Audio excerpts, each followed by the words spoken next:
We'll call our meeting to order and begin with the Pledge of Allegiance. I pledge allegiance to the flag of the United States of America and to the republic for which it stands, one nation, under God, indivisible, with liberty and justice for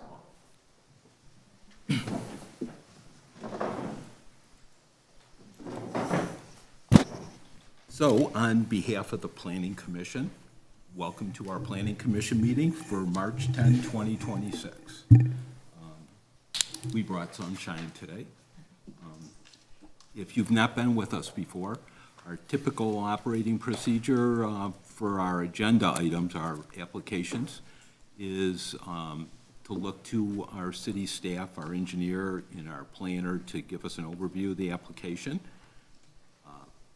Then allow the applicant to offer their comments, invite comments from anyone in the audience, and then we return the matter back to the Planning Commission, we discuss it, deliberate, and we make a decision.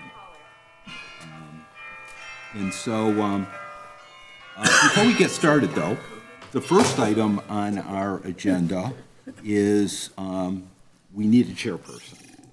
And so, we need to figure out who that is.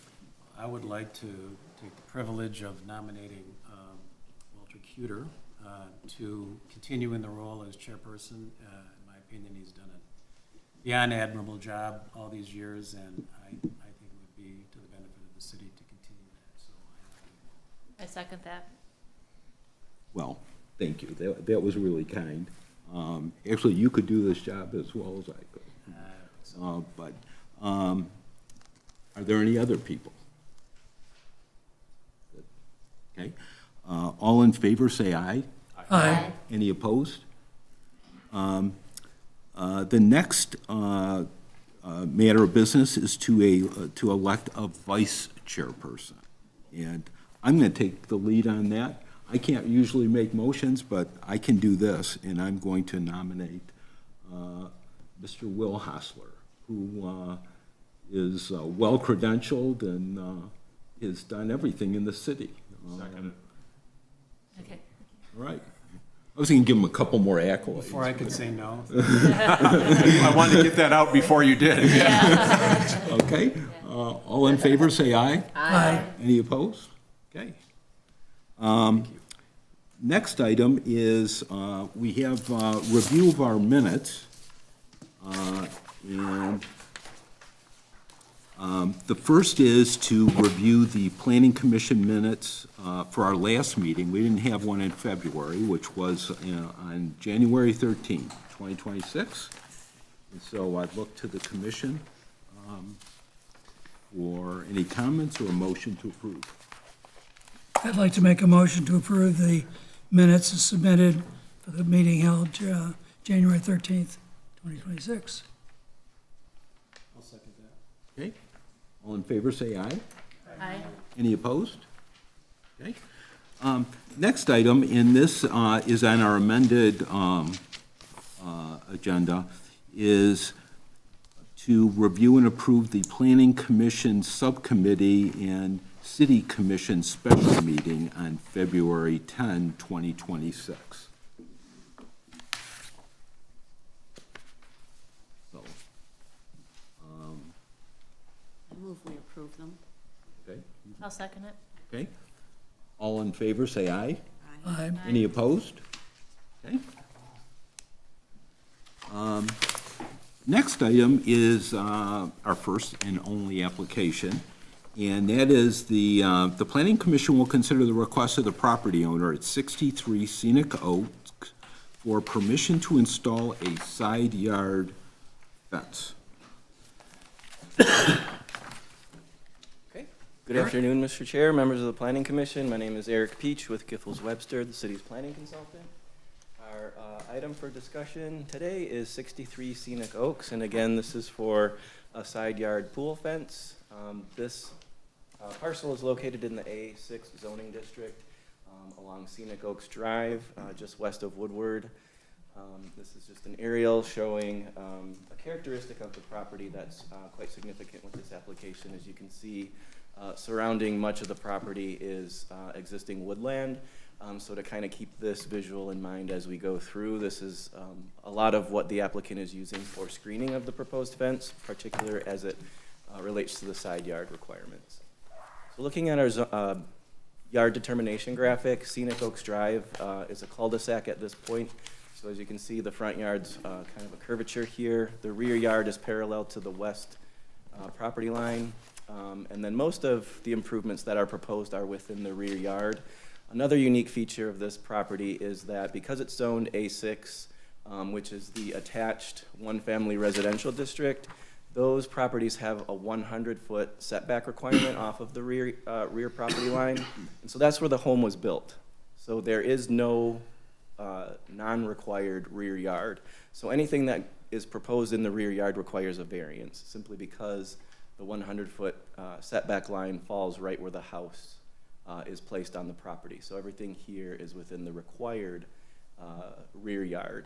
Even though the intention is to keep everything out of the side yards, the proposed fence ties into the house at this point, right at the line.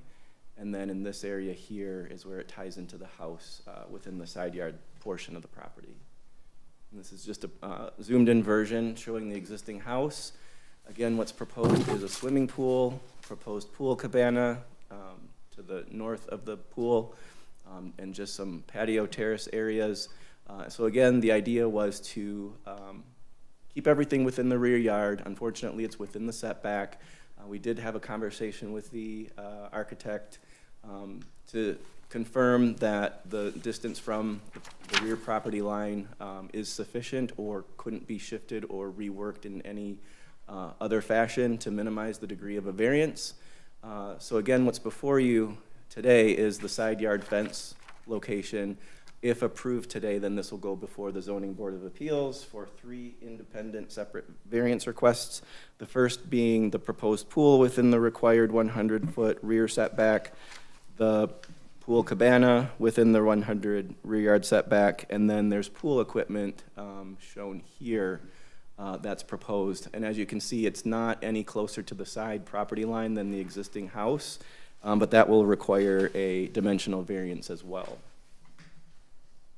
So this is just a standard black aluminum metal fence that's proposed around the pool. So we look at the details of the landscape plan. What's in purple is the rear yard, so that doesn't necessarily require screening per the ordinance. But once the fence hits the side yard here in pink, that's the area that requires landscape screening. So I thought it would just be beneficial to highlight all of the different tree species that the landscape architect is proposing.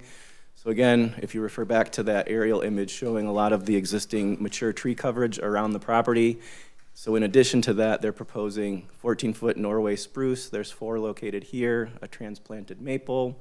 This is a hedge that helps to screen within the fence, but outside the fence again are those natural woodlands. And then there's proposed cedar trees of significant height. There's 8, 10, and 12 feet. And then this is a boxwood hedge, approximately 2 feet in height. There's a redbud, additional Norway spruce here, and in the front of the property. So there will be some screening requirements just based on that, the fact that this portion of the fence is in close proximity to the side yard line. So any views from the street or the cul-de-sac looking in this direction, there will be some screening elements. This is Hamlin grass, so between 0 and 2 feet in height to help soften views into the fence area. And then also to note, it's kind of minor on the plan, but this is a 5-foot cedar hedge right in front of the fence here. So that the intention there is to screen any portion of the fence that might be visible from the street. And so then just additional soft screening over here, Hamlin grass and hydrangea, and then additional maple trees, 12 foot in height, just to kind of accentuate the overall landscaping of the overall site. And then that area where there's proposed pool equipment here, there's a 40-inch U hedge, which is a requirement to have immediate screening where there's proposed mechanical equipment outside of the house.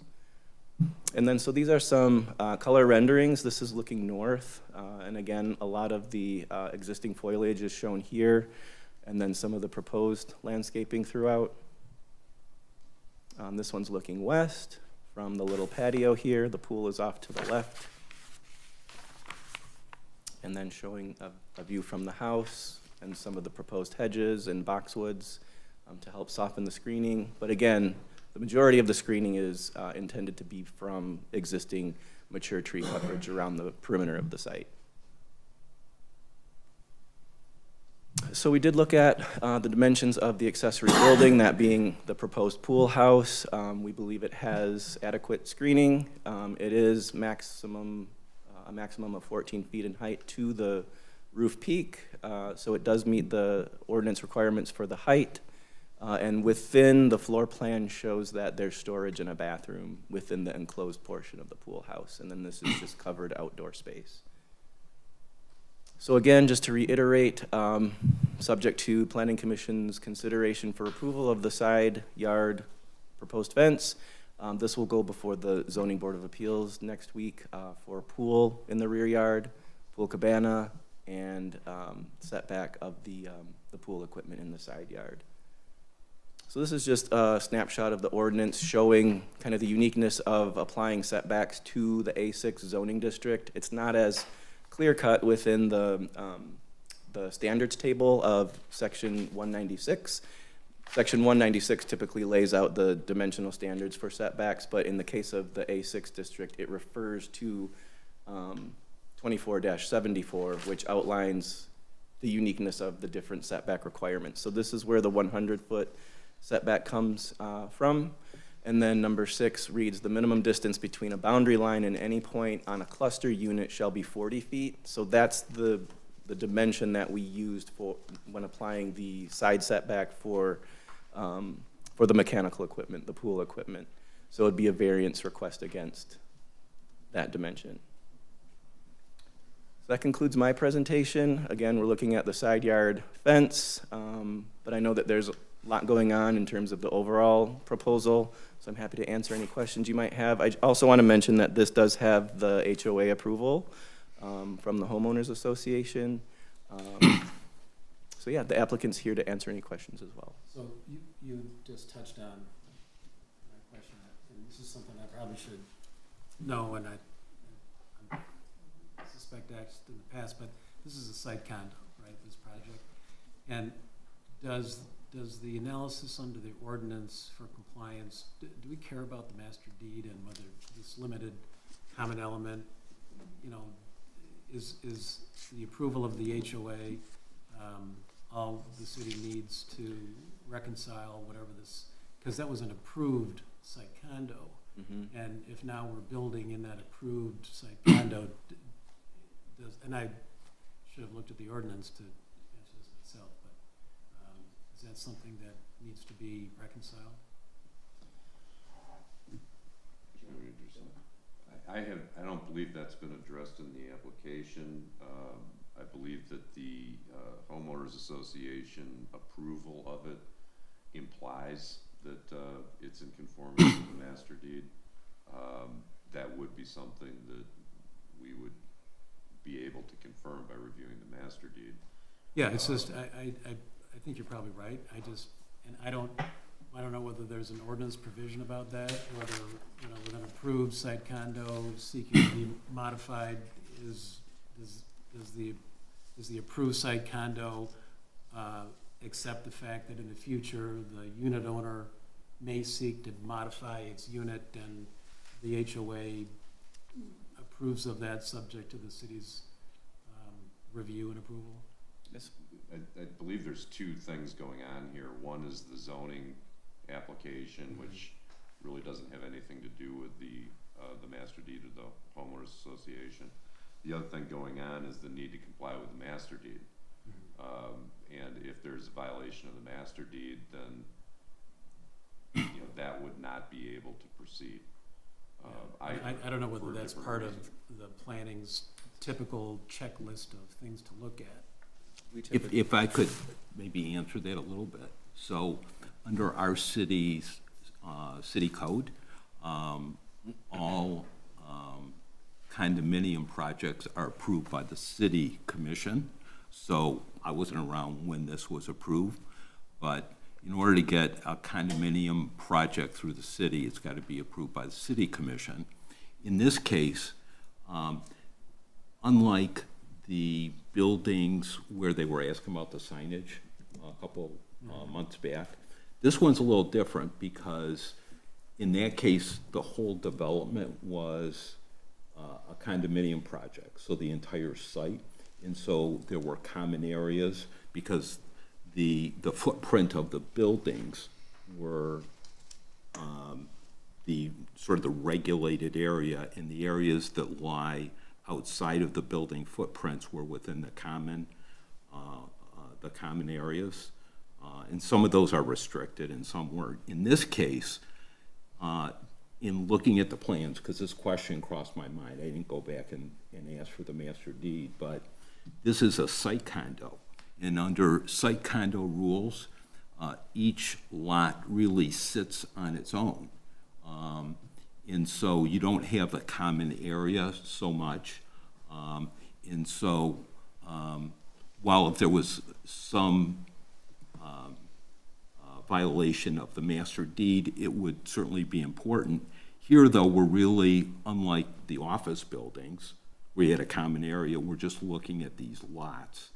So I think the setback issues here are probably the more important ones. And I don't know if that addresses. Yeah, no, I'm just raising the issue. Because I think that's a good point. One question, I guess, along that line, so they're putting in this pool house. So as I looked at this site, I thought to myself, well, the condominium, the home itself has this 100-foot setback rule that it's supposed to comply with. And the home that's right behind it, do you have the aerial view of this? So, do you have a better one that shows? I think that's, Okay, so, well, so the home that's right behind it, so that house, that's in an A1 district. And under those rules, you need to have a 60-foot setback. yes. Under the rules that this home applies, where it sits, its rules are a 100-foot setback. So I was just looking at sort of logically, and I was thinking, well, it seems like since the home on the other side has to comply with the 60-foot rule, and this home has a 100-foot rule, should we be looking at this home at least, maybe it doesn't have to, maybe we'll not expect it to comply with the 100-foot rule? I mean, we could, but to be flexible, should it at least comply with the 60-foot rule? I mean, it's sort of an arbitrary call here, but just, That distance is only about 155 feet between those houses. yeah, it's not a whole lot. And so, and actually, I took a picture from the front of this house, looking back at this house, and I just did this. And I mean, you can see, this is like from the road in front of that house right there. You can see the back of this house, that house, real clearly from the road. And you'll have to help me with our ordinances. I think the rule is that the planning commission isn't involved with the review of the pool houses, provided they're fully screened from neighboring properties. I think that's what it says. Yes. And if it does, so I took this picture, just took this from East Valley Way, or what is that, Valley Way? And so the home is clearly visible from the street. And so now we're going to be building this pool. How close is that pool structure to the property line? I know it's on here, but I can't say that I can read this. I hate to admit that. I think So- you can't read it either. I think it's like 40 feet. 52, isn't it? Is that what that is? I don't know. 5206. Yes, this dimension here is 52. No, I'm talking about from the pool house. No, that one there. 36. Okay, so that's the corner of that building, and it looks like there's a chimney on the building too. So the corner of that building is just 35 feet from the property line. And if you can see this house clear as day, and all these people that live in this subdivision, they're gonna be looking at this pool house. And so it seems like it comes under the purview of the planning commission because it's, I saw we were planting 3 trees there, but you're not gonna obscure this whole building with 3 evergreen trees. And so I guess I just wanna float that issue. So the corner of this building is just 35 feet from the property line. And when I looked at the site, it seemed like the pool, you could certainly, we're pushing the pool way into the backyard. You can tuck that up closer to the house. I mean, it's a good-sized pool as it is. And there's certainly room to bring the pool house forward. So I guess I'm just looking at this and thinking about the rules that apply to the homes that are in this guy's backyard, in their backyard, and just being respectful of those people. Because otherwise, when you drive down the house, down Valley Way here, you're gonna see, because this house is more than 100 feet in this picture, and you're gonna have this pool house right there, so. Well, and I think that's a great point to bring up, that when we did our analysis, we looked at what the adjacent properties were zoned as, because there is a lot of requirements when, for the condo, the A6 zoning district talks about what the surrounding zones are. And so A1 is the adjacent property that you had made reference to, which has the largest lot size requirements, as well as the largest rear yard setback requirements, that being 60 feet. So for context, we looked at that as being what would otherwise be the maximum setback requirement of 60 feet, just to kind of set a standard for how this would compare to that. And so then we did have the conversation with the applicant to say, can it be shifted closer to the house to any certain extent? But to your point, Commissioner, we would also want to ensure that there's full screening of the accessory building, which is per the ordinance requirements as well. And that's under the auspices of the planning commission. Yes. So really, the planning commission should be looking at that now. Shouldn't it? Well, isn't it, Doesn't the does the language say fully screened, or does it say sufficiently screened right now? And if it's sufficiently screened, it wouldn't be a planning commission issue. well, I guess, ZBA, it would go to the ZBA. well, so personally, as one guy sitting up here, Yeah. if I'm 300 feet or so, and I can see the whole back of this house, and you're telling me that you're gonna put a pool house with a chimney on it within 35 feet, I would suggest, and I'm just one guy, that this is not fully screened. And again, the applicant's here, and I'm sure they'd be open to considering additional screening. But Eric, Yes, ma'am. how is this different than when, it might have been Vaughn, it was like that Vaughn, Drive, they were putting it was down in kind of the hole of sorts, that triangle. They were putting the sport court there, they were putting in a pool house. How come that came in front of the planning commission? And that was a lot farther away from anyone seeing it. They didn't have a neighbor in their backyard. I'm under the impression, you tell me if I'm wrong, Walt, but the people who'd be looking at their 18-foot pool house are not in the association of the condos.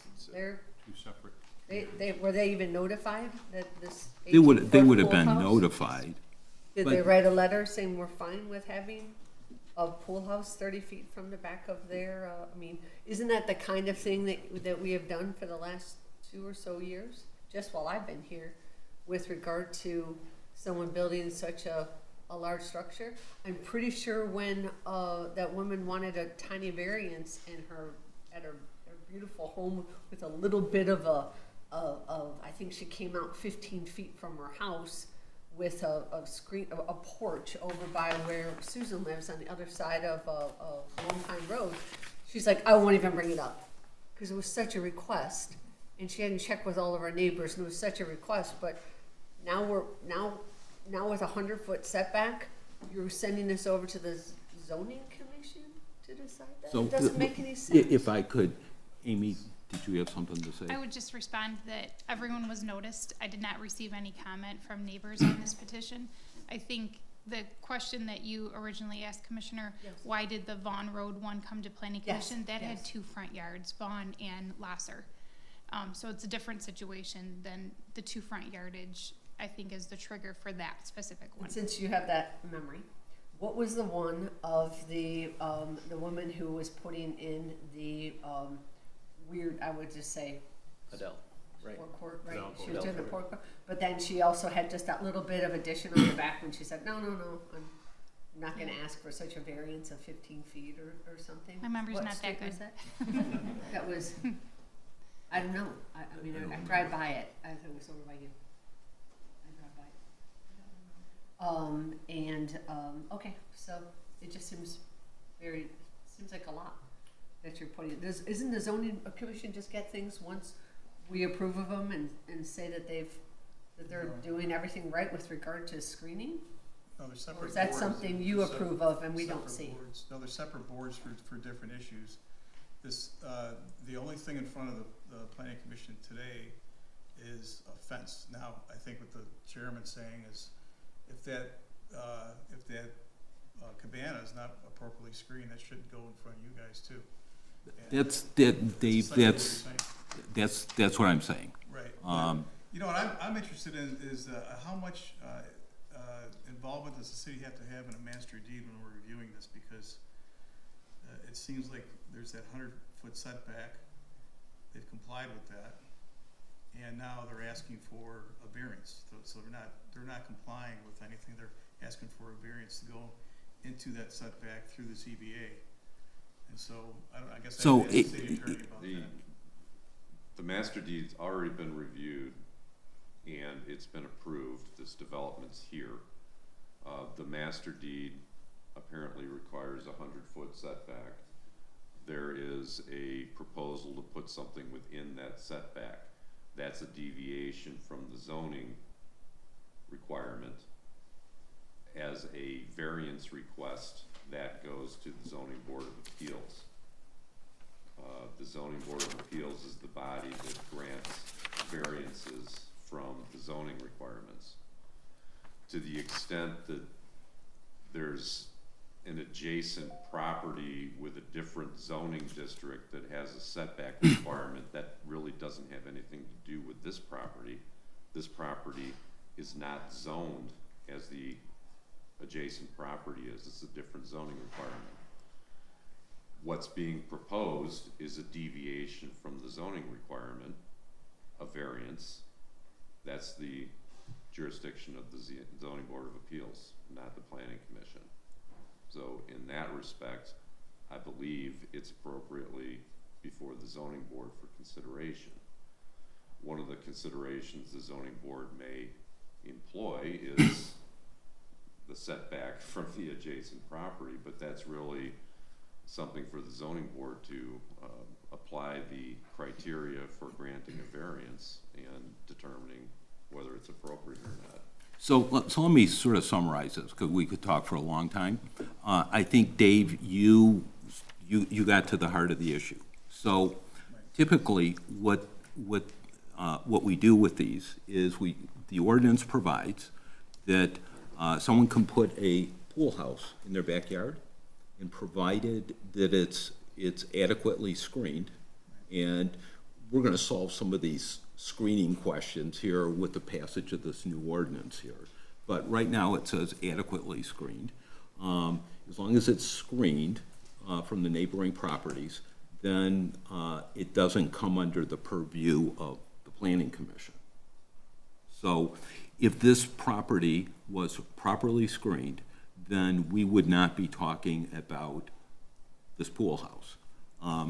And I'm suggesting, I looked at this, and the 100-foot requirement, that's a zoning requirement. So under the A6 district, that's not anything to do with the master plan. It's a zoning criteria that we're trying to follow. And so we don't have any berms here or anything, so we're dealing with this 100-foot requirement. And so under the rules, really, they can't put anything in their backyard like this. Now, I saw what you did in your write-up, which I liked. I thought you sort of, you looked at it and you said, this is a 100-foot rule. The people in their backyard, they have a 60-foot requirement. I'm just floating this idea out there, so maybe you can consider that in your review of this. I thought that was nice that you did that for them. Because under the rules, they can't do anything in their backyard. So I think personally, while it's sort of an abstract type, it's not really related, I'm gonna apply it because I think it's reasonable.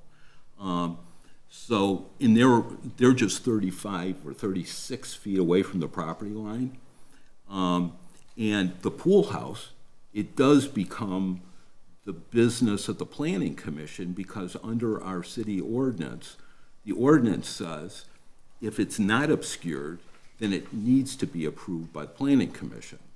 And so here, based on, everyone can disagree, I'm just saying I can't get comfortable with this personally because I'm looking at this picture from 300 feet and the house is clear as day. There are woods there, but I can see the house clear as day. So from my perspective, it's not screened the way I would look for it. And I'm just thinking about the guy that lives in that house there, or the people that drive down East Valley Way that are going to be looking at this. And there's a couple remedies. I mean, one is, first of all, you have to reason whether or not its proximity to the rear lot line. Can you go back to the plan? So its proximity of 36 feet from the property line is reasonable. And everyone lives in a house here, and I guess you can think about if you were living in that backyard, because there's noise, it's not just the visual impact, it's everything else that goes along with it. And they have a beautiful property. I went out and looked at it, I walked it. There's plenty of room to push this stuff up a little bit so it's not encroaching on the backyard so much. And so right now, the issue is, in my view, it's not screened. It's not adequately screened, which pulls it into the purview of the planning commission. But wouldn't you hear from the applicant to see what they say about screening? Yeah, I'm just raising, I mean, we'll raise the issue of the master deed, and yeah, we need to listen to them. I'm just raising. Maybe satisfied, and then, Yeah. then it moves on. That's Sure, that's fine. So I have a question for the city. Yeah. And I mean. Amy, go ahead, Amy. If this weren't a matter of the side yard fence needing approval, would we even be looking at this? And would this just be something that you did a wonderful presentation where, I'll cuff the numbers as, you guys have seen 40 of these things. We've passed through 150 this year. Is this the kind of thing that if it weren't for that little side yard fence, the city would be in charge of deciding if there was enough adequate screening and we wouldn't even see it? Is this one of those ones that if it weren't for that side yard fence, we wouldn't even be seeing this? I'm going to include Eric and Mark on this conversation, but I believe because of the district, this A6 also requires site plan approval by planning commission. So this also has an additional caveat, which is covered because you're looking at the fence. Thank you. Well, that's important. So this requires, so this is a site plan review? The fence is part of the approval of the fence in A6 is site plan. Is the approval of improvements, which I wouldn't think it is under the master deed, but is the approval of the pool house come under within that as well? I can't answer that. Okay. I thought you had all the answers. Okay. Well, So I guess. we don't know what the law is right now, correct? Well, I guess Amy raised, I mean, normally fences, if they meet a particular requirement, they're subject to our review. But if there is, under the site plan rules, some consideration that the planning commission needs to look, that makes the pool house a different issue. I'm just looking at the pool house from the standpoint of we can see it. I think you raise a good point. So if it weren't, in normal situation, if it weren't for this fence, this would, and there is this requirement about, this is all a matter of perspective, right? We can all look at this picture and see it differently. Someone's going to make a call regarding whether or not it's adequately screened. Because under our rules, pool houses aren't reviewed if they're screened. I guess. Unless the ZBA, they're gonna take all this stuff into consideration, I would believe. Right. Does the ZBA do the I would- screening I too? would hope they would take that into consideration. If the zoning board of appeals addresses this as a variance request, Yes. which is its purview, Yes. it can place conditions upon that, including screening, Yep. so that it would be adequately screened. So as I understand the ordinance that the chair is alluding to, it would not be required to go back to the planning commission. So I think it was before you, but there was it was a summer event. It was a gentleman who had lost a child. He had the house, and he was having a party at the house. The city worked with him. Eric, your whole office worked with him because he had all the tiers and all the water, and then he had the river or behind him, and then he had the neighbors on the other side of all the woods. He had that proposed pool house right there. A gentleman, he was throwing the party that everyone comes in, donates money because his child died. He was the doctor, and he had this pool house, and then he had a Was little this on sport court. Haverhill you're talking about? On that side, he had the sport court and he had the pool. This looks a lot similar to that in way of being, close to the neighbor, needing to be screened. I just don't understand. Did we have some laws changed between last summer and now that we're not looking at that's just a zoning thing? If I could, Yeah. Catherine, let me just do this, because we could continue on. The issues, I think, are this. Right now, it seems like Amy raised the question, I've not looked at the master deed. I can say, though, if this is a site plan, these aren't common areas so much as this is a home on a lot, in the fact that it's within a condominium. It's a matter of, is it a platted lot or developed under the Michigan Condominium Act? They're all still lots. And so here, the consideration is, without regard to the site plan issue, is there's a pool house, which, under our ordinance, because you can see it, it's not obscured, and so the planning commission ought to be looking at this, I think. Go ahead, May I? Eric? Yeah, hold on one second, I just lost my spot here. But I wanted to read that section of the ordinance that I believe you're referring to. Sure. And it only applies to the A1 through A4 districts. Okay. 24-229. Here. 229A6 reads, in an A1 through A4 district, when an accessory building is intended for a use other than the storage of private motor vehicles or a pool house that is properly screened from adjacent properties, such accessory building and the use for which such building is intended shall be subject to approval by the Planning Commission in accordance with the provisions of Section 284. So it begins by saying in an A1 through A4 district. So Okay. it's saying as this would not apply because it's A6. How about simpler, does anyone else have a pool or a pool house in your condominium association? Has anyone done this before? There's only 2 homes in the association. Oh, okay. All the rest are condos. Yeah, so it's Okay. a. So yours is a home. It's a really unique situation. It is a unique home. It look, okay, so it's a home. You have 2 homes in a condominium association.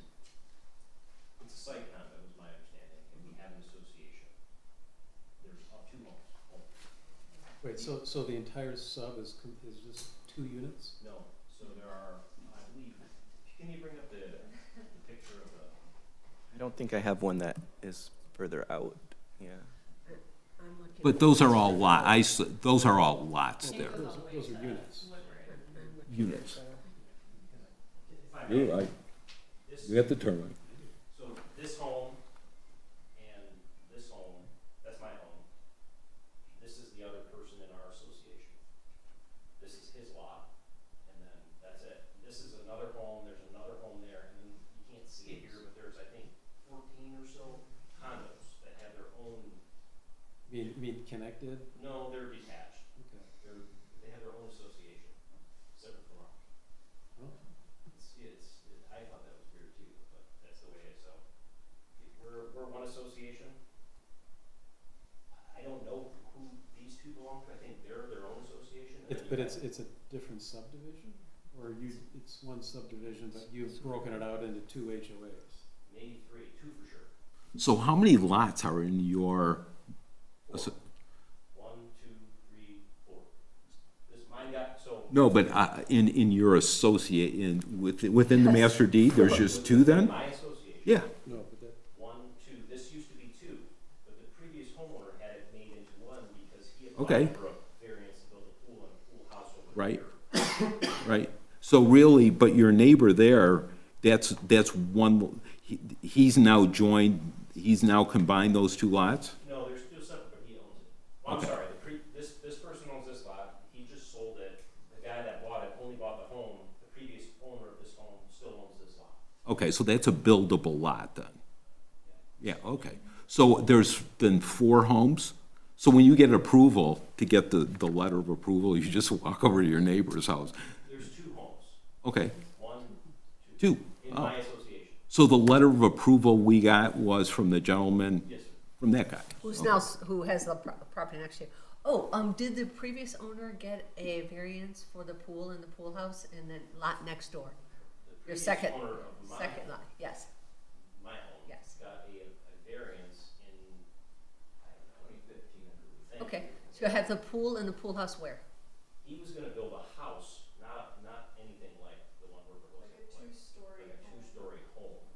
And the pool with a waterfall all over in this area over here. And he received approval for a variance for that in 2015. So if it were over there, wouldn't that solve this 100-foot setback issue? I think he still had to abide by that. I think Well, it'd certainly be less. well, but I assume that he may want to preserve the ability to sell that lot. You know, that's been split. It's been combined into one lot. Where's the lot Well, line? but- So is your house in the lot line right now? Where was the lot line? No, I'm just saying, are you in two lots right now? Is that house built in two lots? No, it's in one. This is- Still in one? Now it's all one. It used to be two. But when he proposed that variance for the pool house and the pool, I think he had it combined because it was gonna cross the property line. And he did that, I assume. Can you still divide your property? Yes. And, you will, I mean. Well, I Where mean, the lot line ends between the two is right along the driveway. Yeah, along the driveway. and there's enough distance in there to build if you wanted to. Not that that matters. No bigger than that one. Regarding the division of the lot, further, on the meeting minutes from March 10th, 2015, it states that the motion by Commissioner McClure, supported by Commissioner Lay, that the Zoning Board of Appeals approve the request for a rear yard setback variance to construct a pool at the subject site conditioned upon the execution of an agreement between the city and the property owner, which shall be recorded in the chain of title to prohibit this lot from being split and to prohibit the rental of the pool house or use of the separate dwelling on the site. So What was the setback that was approved? it doesn't have that in here, and I don't have that information. Do you recall what the setback requirement was, or the setback allowance? But what you're saying is it was pushed quite a bit forward. It was sort of in the more the side of this home. What they were building When they were gonna build a house, not just a pool house, they were gonna was a build two-story home. two-story home. Like multiple rooms, a living room, an upstairs office. Those were the original plans that were submitted. This is another house that was gonna be in addition to this house?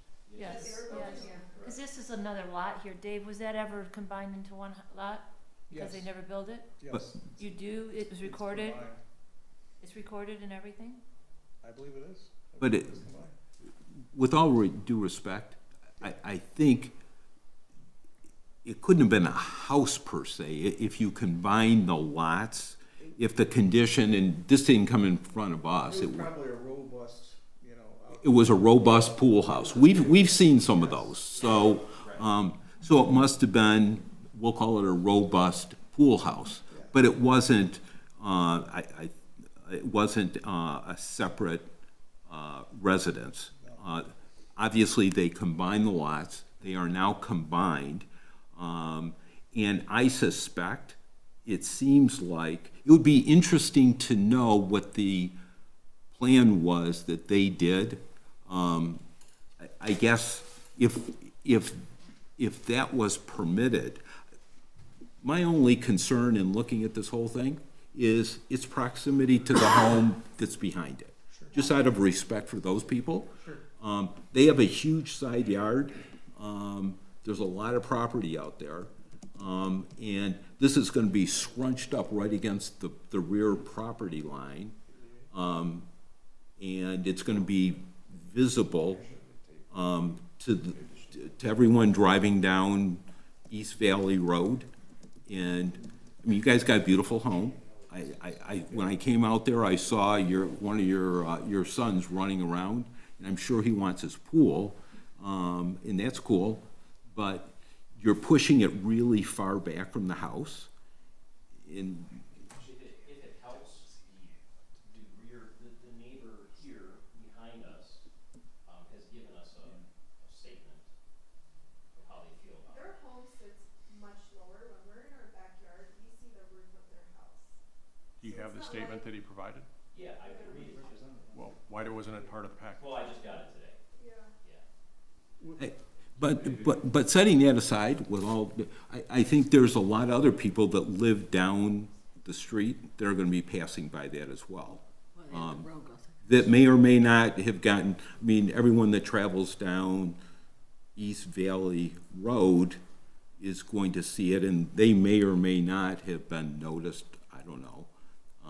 Anyways, so let me just summarize some of the questions then. So it seems like we have a lot that was combined, and there was originally a plan to put a pool and a pool house in the side yard that was approved by the city.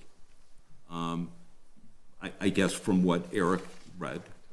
I wasn't on the ZBA at that point, so I don't know, but, and it was based on what the homeowner said, it was more towards the side yard, but we don't know. And there's a master deed issue.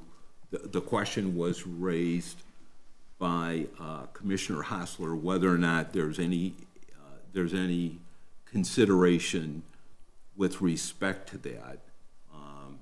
And I'm just gonna leave those thoughts so that we can, I guess what I'd like to do is hear from Leah to see if she's got any comments that we're interested in, listen formally to the homeowner, and then bring it back so that we can make a decision. Does that sound, okay? Leah, I know you're interested in speaking to us. Good afternoon, Leah Michaels with HRC. We don't have any engineering items up for a variance, but I did want to point to some of the drainage improvements that they have proposed. They are proposing a swale around the rear that leads into a leaching basin along the side yard. So we do feel this is an appropriate drainage improvement for what they are proposing in the rear yard. So I have. That was pretty easy. And I guess I did have a larger view Oh, of the thank you. neighborhood. That helps. So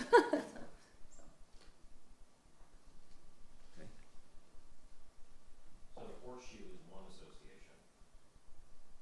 And some. Oh, you can go and point that since it's your turn anyway, just. So these are one association, then you have this one, and this one are part of that same association. They're detached condos. Then you have this home, my home are one association, and I don't know what these two, they're homes too, site condos. I don't know what they are, but they're not part of this association. So there may be 3 different associations going on. Is 1840 East Valley Road part of yours? It's off of Rathmore. Off of Rathmore. That's off Rathmore? Yeah. So could you let us know who you are? Sure. And do you, are you gonna speak on behalf of yourself, or do you have, because But at least tell us what you. okay. Sure. Yeah.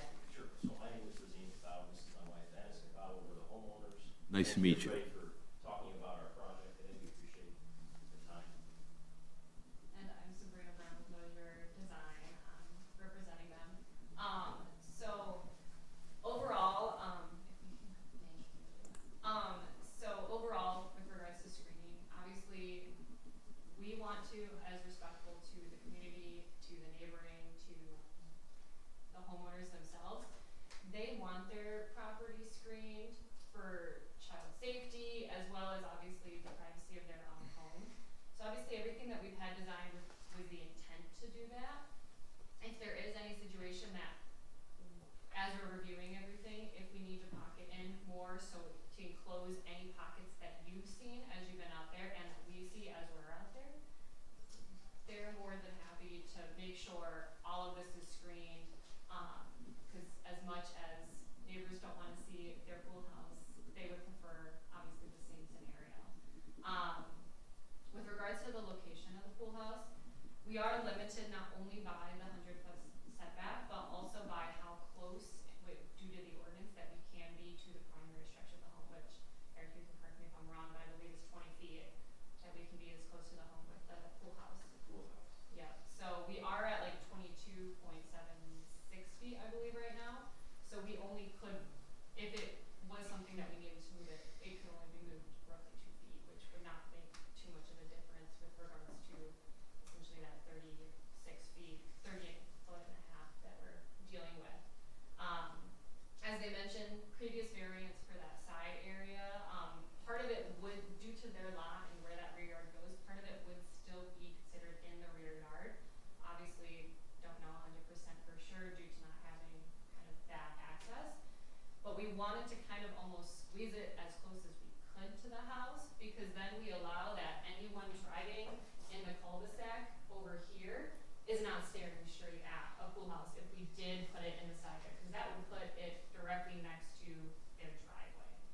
And it would be really hard to screen it naturally without looking like a straight line going across. We we want all of this, as we've designed it, to feel very natural, to add to the woodlands, as well as kind of help screen with the association and the surrounding associations.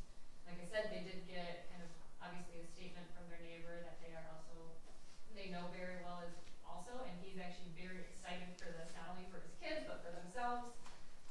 So it's something where it allows them to have this beautiful design for their home that is so common throughout the community, but also ourselves as well as them want to be extremely respectful of their association, their neighborhood, as well as any others surrounding. So obviously, we're always willing, and we work with Eric on this back and forth as well, to ensure that we've taken all of this into consideration, but also utilizing what we're working with, which is kind of nothing with this 100-foot setback, but doing as whatever we can to make it feel right, not only and look beautiful for the city of Bloomfield Hills, and also allowing this beautiful yard to kind of remain as natural as we can, and leaving this living space kind of tucked up behind to be able to kind of hide it almost a little bit better. Yeah. Can you please explain your drawing there? It just says 10, 8, 10, 12 with an arrow, and I don't know where it's pointing to. 8, 10, 12. This one? Yes. You Yep, explain so whatever, these are all the three- greenery. Yep, so those are 3 8-foot, 10-foot, and 12-foot cedars. Okay. So those are the only tall things, and the rest that you're pointing to, which is, and then what is this line of green that's going around the whole pool?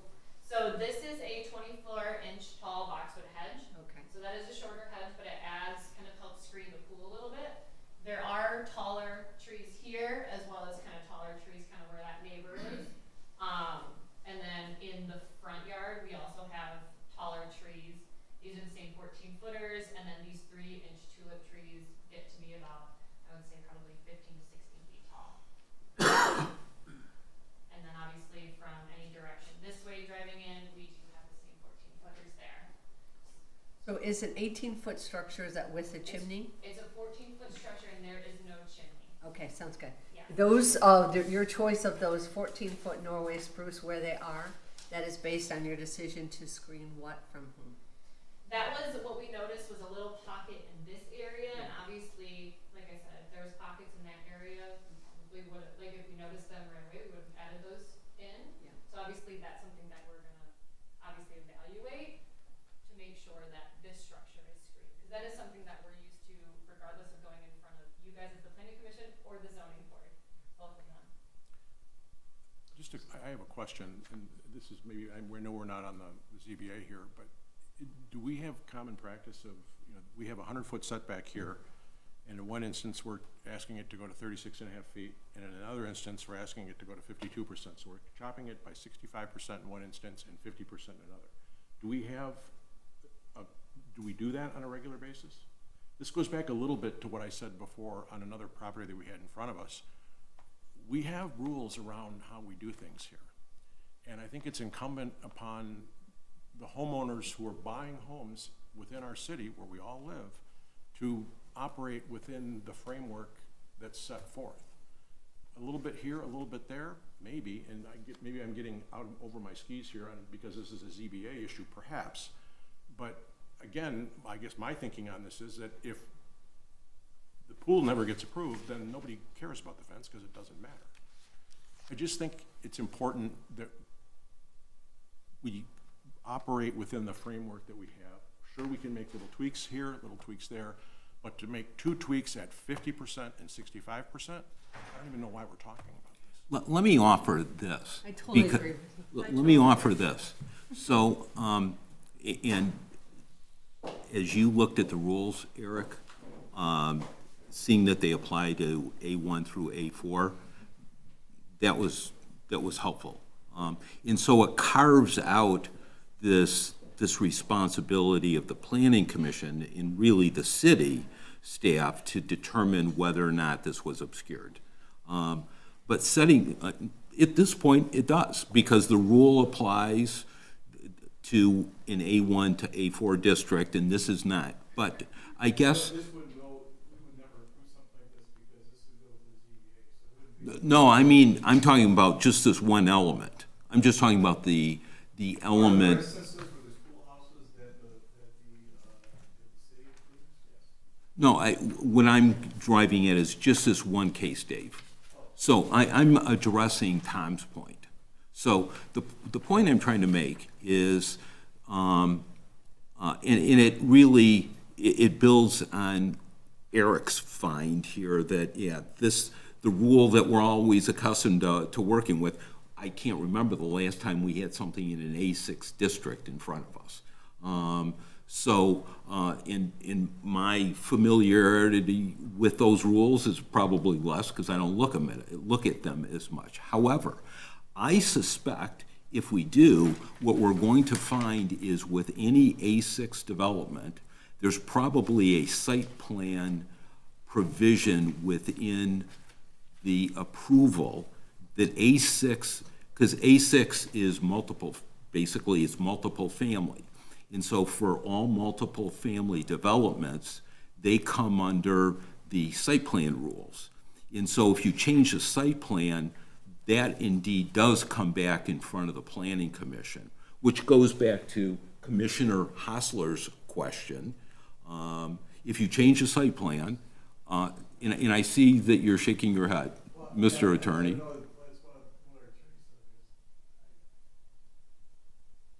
This is not a multifamily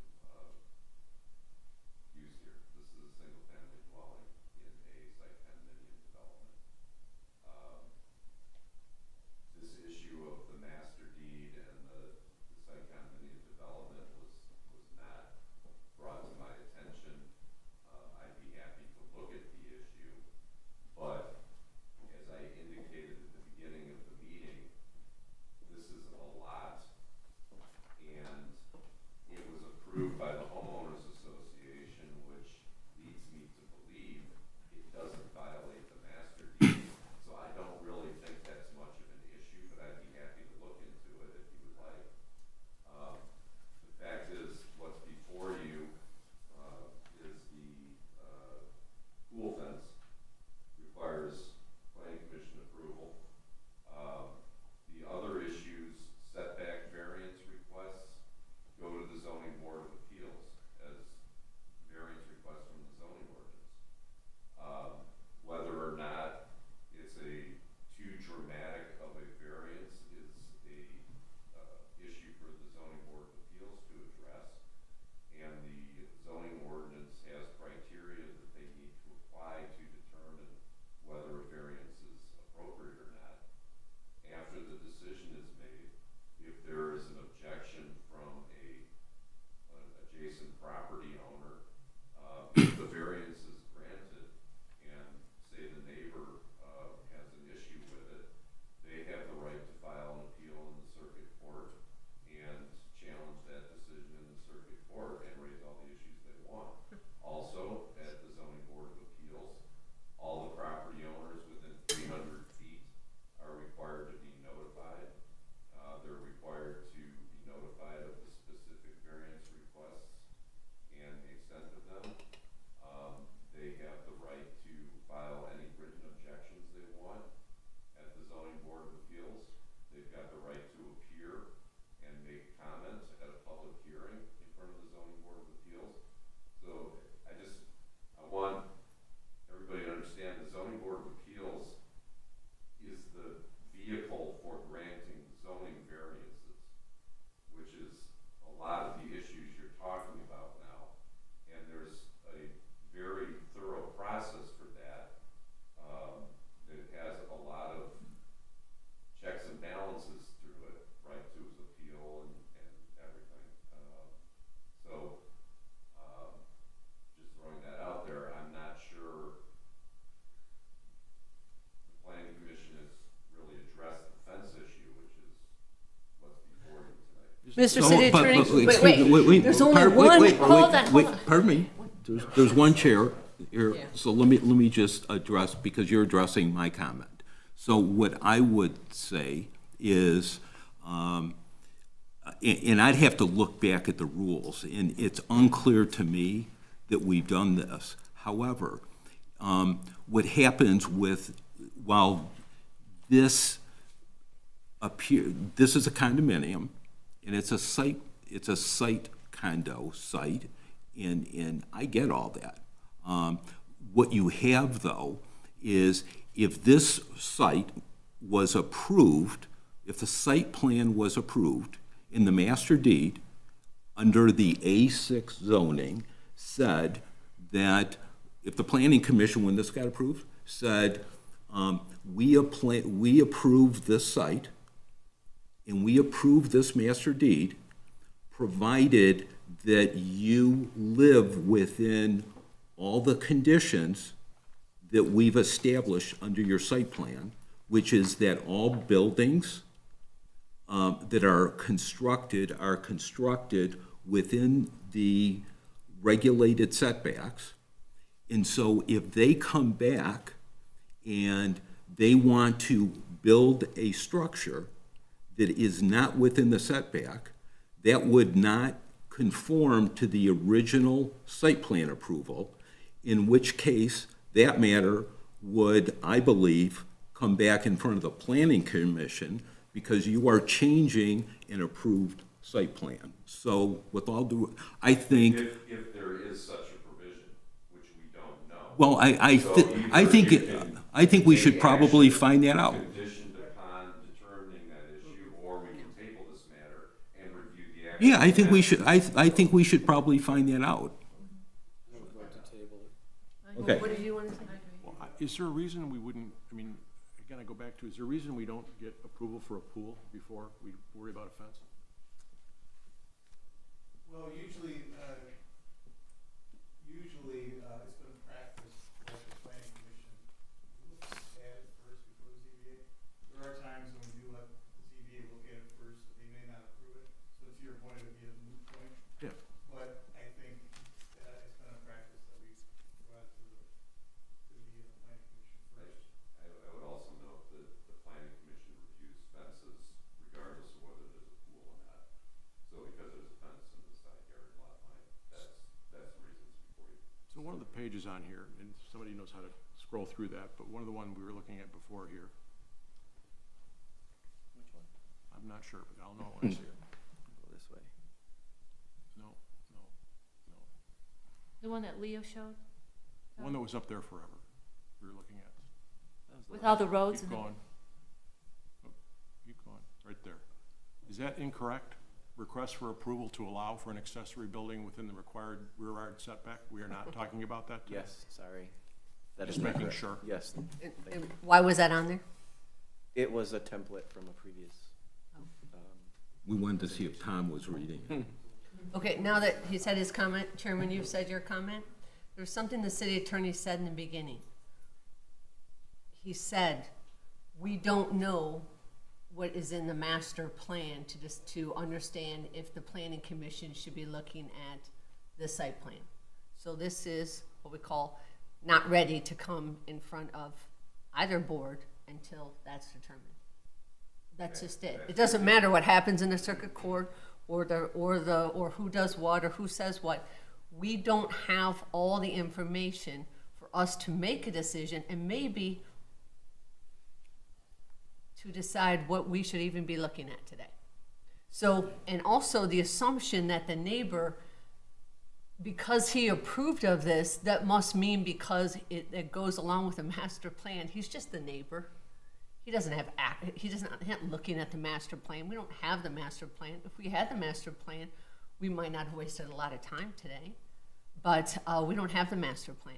And you have an amazing landscaping person. I have every belief that they're gonna do a great job of screening. That's not it. You have everything in line that way. But you might not just be coming in front of us for a fence. You might be coming in front of us for the whole site, which we could have approved, but we don't know what the rules are. So it's a legal thing. Could we clarify, I think the reference from the context, I think she meant master deed. Yes. Master She plan. did. So sorry. She did. I just wanted to- Okay. For the Let me summarize this, and then someone can make a motion if they choose. So there's a couple of documents that we need to look at. One would be the original site plan approval for this site. Second would be the master deed for this site. Those are two important elements. And once we have those, and thirdly, it'd be helpful to understand what was approved in 2015, just as a frame of reference, because so those are three documents I'd like to see. I don't know if anyone has anything more. No, I think those are the three most important, and based on the chair's recitation of what we need, and echoing what my colleague said about the landscaping, I'm sure that's not going to be an issue. But we do need to understand that. So based on that, I would move to table this application to a date and time after the city has received those items identified by the chair and had an opportunity to have our planning consultant look at it and those materials disseminated to the commission. Is there a second? Second. Okay. All in favor, say aye. Aye. Any opposed? Maybe if you guys could collect that, and then we'll just sort through this and understand sort of the lay of the land. May I ask a question? Yes. So, if the previous homeowner had a variance to build a much larger structure and pool in a more visible area, would it be reasonable to assume that the information you're looking for in the master deed and the master site plan, or it said it was okay to do that? I wouldn't rely on that. I would just get the documents. Yeah. They're going to be they're going to be sort of easily accessible. City has site plan approvals. I don't know when this was done. It was done a long time ago. Yeah, so we have those. The city has, Have the documents that you want me to get? well, the city will have, the city may not, the city can access the master deed, though, I mean, you can maybe provide it to the city. I would think that the city would expect you, I guess I'll ask you to work with the city, expect you to provide them with a copy of the master deed. They'll have the site plan approval for your subdivision. And so with that document, they'll also have the file that went with the 2015 consideration of the request that occurred at that time, particularly if there were documents filed to combine the lots and that. So there's probably plenty of documentation. I have a suggestion. Since you can show the rendering of how much you're covering it from all different angles, and you can we can look at that thing where you see all the neighbors who will be driving by this way, driving by that way, and you're taking that all into consideration because you don't want people in the cul-de-sac driving by, and you are putting trees in a certain way so those people aren't driving by, whether you're in front of this board or whether you're in front of the zoning board, just go ahead and get the neighbors to sign off and have them print out, even print out an email that they wrote you. I have a photo of what it looks like, the rendering, what it looks like, what it would look like from my thing, and I'm on board. So that, and that's what people do. I'm not saying it's not that out of the ordinary. It is certainly not out of the ordinary how anyone acted today about you putting something 30 feet from the edge of the property to any property they've been. It's nothing personal. And then if you have these people like, hey, he sees it when he drives by, he sees it, you will probably get that because everyone in Bloomfield Hills wants to improve their lot. And we rarely see anyone say no to something like that, but it would make it so strong when you come into this or zoning. And to take Catherine's point one step further, if you just drive down on East Valley Way, just look up and you can figure out what landscaping you'd need to cover the building. I mean, there's other issues in terms of site plan review and that, but just from an aesthetic point of view, if I saw that you had all the trees necessary, it'd make me feel better. Just Okay? people who are seeing it from the back. Okay. People. So So, just so I can understand, we're here today to look at the approval of the fence. No, we're gonna do it. That's what it said. Tabling. So the motion was to table it until we have more information. The question the question is, if there's a master deed and the master deed puts it first in the purview of the planning commission, which doesn't hurt you, okay? If it puts you in the purview of the planning commission, that they must approve of the site plan of any accessory building. They approve of it, then it goes to the zoning board, then you already have a big approval on it, and it goes to the zoning board. It doesn't hurt you. So the next step is find those documents, do this again, just so I can understand. Mm-hmm, sure.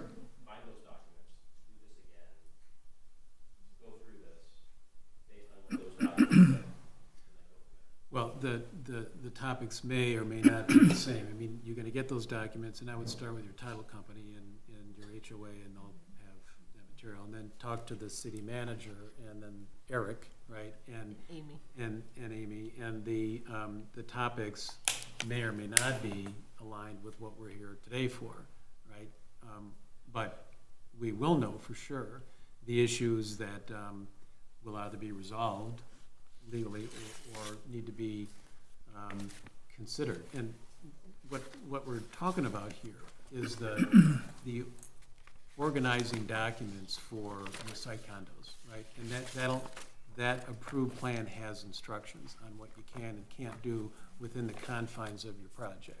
And we just want to make sure that what you're asking for and what we may be or may not be approving is consistent with what has already been reviewed and approved by the city. Do you understand? I think so.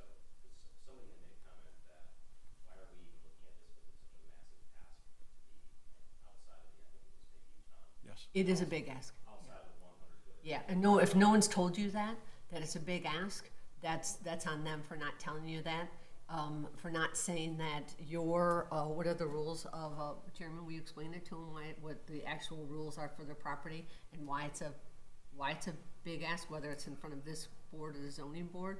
No one's told you that. No, I You do know it's a big deal? People don't come in here and ask for that, so yeah, no. the only reason that Yeah. we're standing here is Yes. because at some point in recent past, it was approved. That's all. Not It in was that approved on location. the side, there's a big For difference a different between- project. It was for a different project, it was approved on the side. How long have you owned your house? 8 years. Yeah, you would have gotten all this information, as Will said, from the title company. It's pretty, It's somewhere, I'm sure. yeah. it happened. I would think that a previous board would have said, how can you not allow someone who has an additional lot to not build on their lot? How can you not allow? It's like sometimes when we approve these silly pools on the side of people's houses that are on a main road. Oh, there's nowhere else to build on the property. It's only logical. You have 2 lots. So how could a 2015 board have said you can't build on your second lot? But you're not asking to build on the second lot. You're coming in through the city and you're asking to build a pool 30 feet from the edge of your property, accessory structure 30 feet from the edge of your property, and in a side yard fence. So you're asking different asks than 2015, but 2015 would have logically said, we can't tell people they have to have an empty lot next to them. They should be able to build on that. So you're asking, it's a different thing. And honestly, it would be a completely different configuration, because if you were building in the side, immediately to the north, there's a much greater barrier between that and the rear property line. And in back of that area, there's not even any houses. So it's sort of, it's apples and oranges. But best plan is collect those documents, and then Commissioner Hassler sort of laid it out. We're not really sure what the question is, because you need to look at the documents first. Okay? Thank you. Thanks. Okay.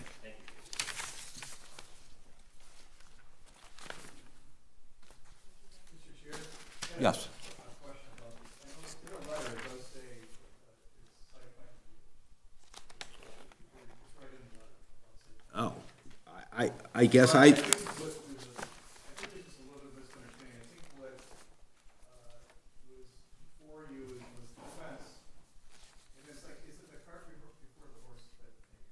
Because the fence is certainly part of the site plan review. You can look at whatever's on the property, maybe site plan review. But at the same time, what's in that setback is ZBA's responsibility. So, where do we, which board does this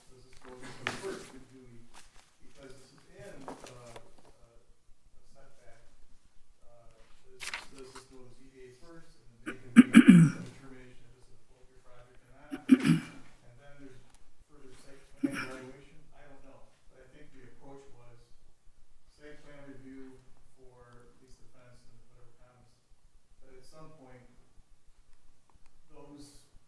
that pool and that pool house, the decision for that still falls under ZBA purview, so, you know what I mean? It's sort of a cart before the Yeah, but the horse. site plan, you know, I think it was Yeah. Katie, I mean, the structure is within the 100 feet of the site plan. I mean, that's what we're not looking at here, right? And so, yeah, the fence is a component, but more important is the pool and the structure.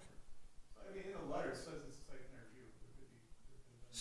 So, but the site plan, Dave, it sort of in my mind, transcends the permission to put a fence in. So think of it in the context of the approvals that we do in Barrington. You know, you and I have talked about those where people will come to us and they'll say, well, we want a fence approval. And as we've gone through that, what we figured out is, well, really, it's the provision is for the entire site plan approval. And the entire site plan approval includes landscaping and, you know, all the iterations that go along with an overall site plan approval versus just carving out, is this fence in an area where it's in a side yard and we've got to worry about screening. It actually goes to the entire site plan and whether or not it conforms. I never disagree with that. My comment was about the pool house that was an A6 district, was a separate issue. Okay. But the site plan, I think, in my opinion, I read this, and it was a site plan review. But Dave, I think the only thing that, it's not a purview, or we want to look at, we want the zoning commission looking at, we just want to be equal to people. Everyone being treated equal, and we have a lot of different precedents on that putting a pool house. And not everyone puts a big pool house at that. They just put, and when you look at the overview of the entire area, people have pools, and I looked at satellite views of all the neighbors. They have pools tucked into their house. They don't have big pool structures with the, you know, the stuff underneath it and stuff like that in consideration of their neighbors. And then a landscape person goes, oh, sure, you can have that. And they then come in here and they're so surprised that they have to do all this stuff to hide it. And it's not this offices, it's just the people that are saying, sure, you can build a $50,000 pool house. And then they're in here and no one else in the whole neighborhood within, you know, 20 houses has a 14-foot high pool house. Is there any merit, just as a suggestion, you know, is there any merit in maybe moving forward to try to solve for the most expensive solution before the least expensive solution? So the pool and pool house, we're probably talking hundreds of thousands of dollars, right? Versus pool fence, which maybe is, I don't know, $10,000, $20,000. Which, if the hundreds don't get solved, the 10 or 20 dollars, it doesn't matter. Maybe you should have went to the ZBA. Just a suggestion. I would just, you know, to maybe solve for the bigger money first. Sure, I agree with you, in this case, we certainly could have, but that's the question we want sometimes ask, ZBA first, because they turn us around, you probably wouldn't agree. And Amy, there's not usually places in the city where you have only four properties that have their own HOA, and then another 8 properties of their own HOA. Like, that's a unique area. And I go back to, not to beat a dead horse here, but I go back to what I said before. This reason we have these setbacks is, you know, again, we're going around the edges, fine, not 65% around the edges. And I would say that to whoever's on the ZBA. And that whole area is very unique. I mean, they're really tucked in there. So that is a oddity in the community. Well, they've got their marching orders, I guess. Cool. It's helpful because you're gonna get the master deed. Yeah. Yeah. So out of this whole thing, And the site plan it's not a approval. law says. Yeah, you get no, the I, master deed. yeah, it's all good. We'll have clarity. Okay. So, Quick question. yes, sir. Excuse me. Eric, could you tell me who's the author of the plan, of the landscape design slide? Who's the author? Mosher. Mosher? Yes, sir. somebody should perhaps suggest quietly and respectfully that misspellings do not engender good feelings. It could be mine because I do some edits to it. Well, I'm just asking, Which part? what? No letters. Equipment. That would be me. I will take the blame for that. Yes, it's labeled on the plan, and so I go through and I highlight and enlarge so that you can see. So I was moving fast on this one, so hence the other error on the aerial page too. So I try to double check my work, but sometimes some things squeak through. So Thank you. thank you. Can I have your clicker? Yes. Do you want me to advance to? So now I'm In gonna charge be of clicking? real bashful here because I made these slides. And so now I know, so if there's something wrong, you're gonna be kind, aren't you? I'm always Or, kind. actually, I had my assistant look over them, and if she didn't catch it and I didn't, then I'll say, Good for you. well, know that you caught it. Okay, so, so our next item is, the Planning Commission will discuss a landscape plant material screening zoning ordinance, conduct a public hearing, and make a recommendation to the city commission. So what we have is, we have our landscape plant materials and screening ordinance. And it used to be, so you're gonna have to help me out here, Eric. If I just click the top of this. I've never advanced it with the remote, but I can do it here. Oh, there it is. Cool. That was me. I guess I figured I can that- stand by. Oh, you did that? Yeah, I did. I thought I just did that. I can stand by it. So, by way of background, the city has had a plant materials ordinance for 35 or 40 years. That's not been changed for the most part since the early 80s. And about a year and a half ago, we started on our path to fix or amend the plan ordinance. There were a couple of things that needed attention.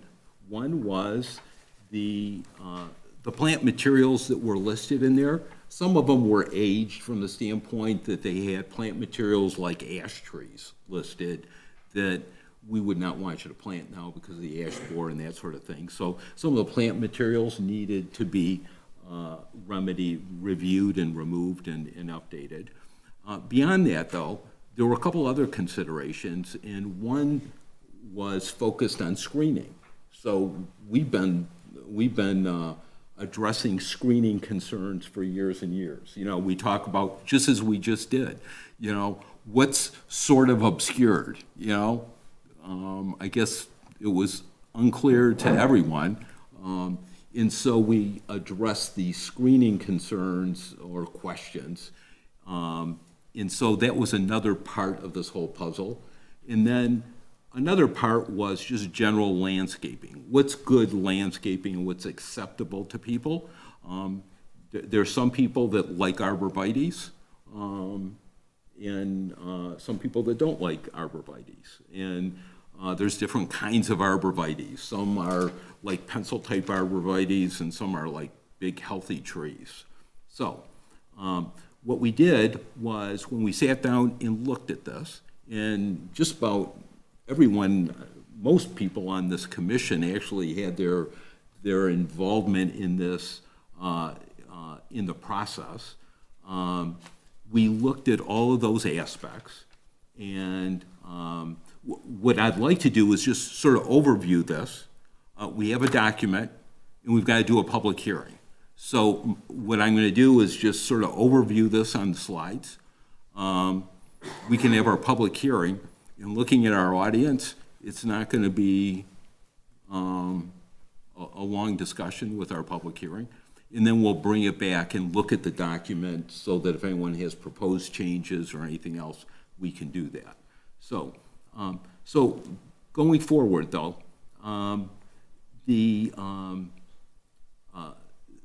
first part of this is just that we amended our existing ordinance, which just dealt with plant materials. The second item is, now we're encompassing all landscaping. And so now we have a definition in our ordinance of what landscaping is.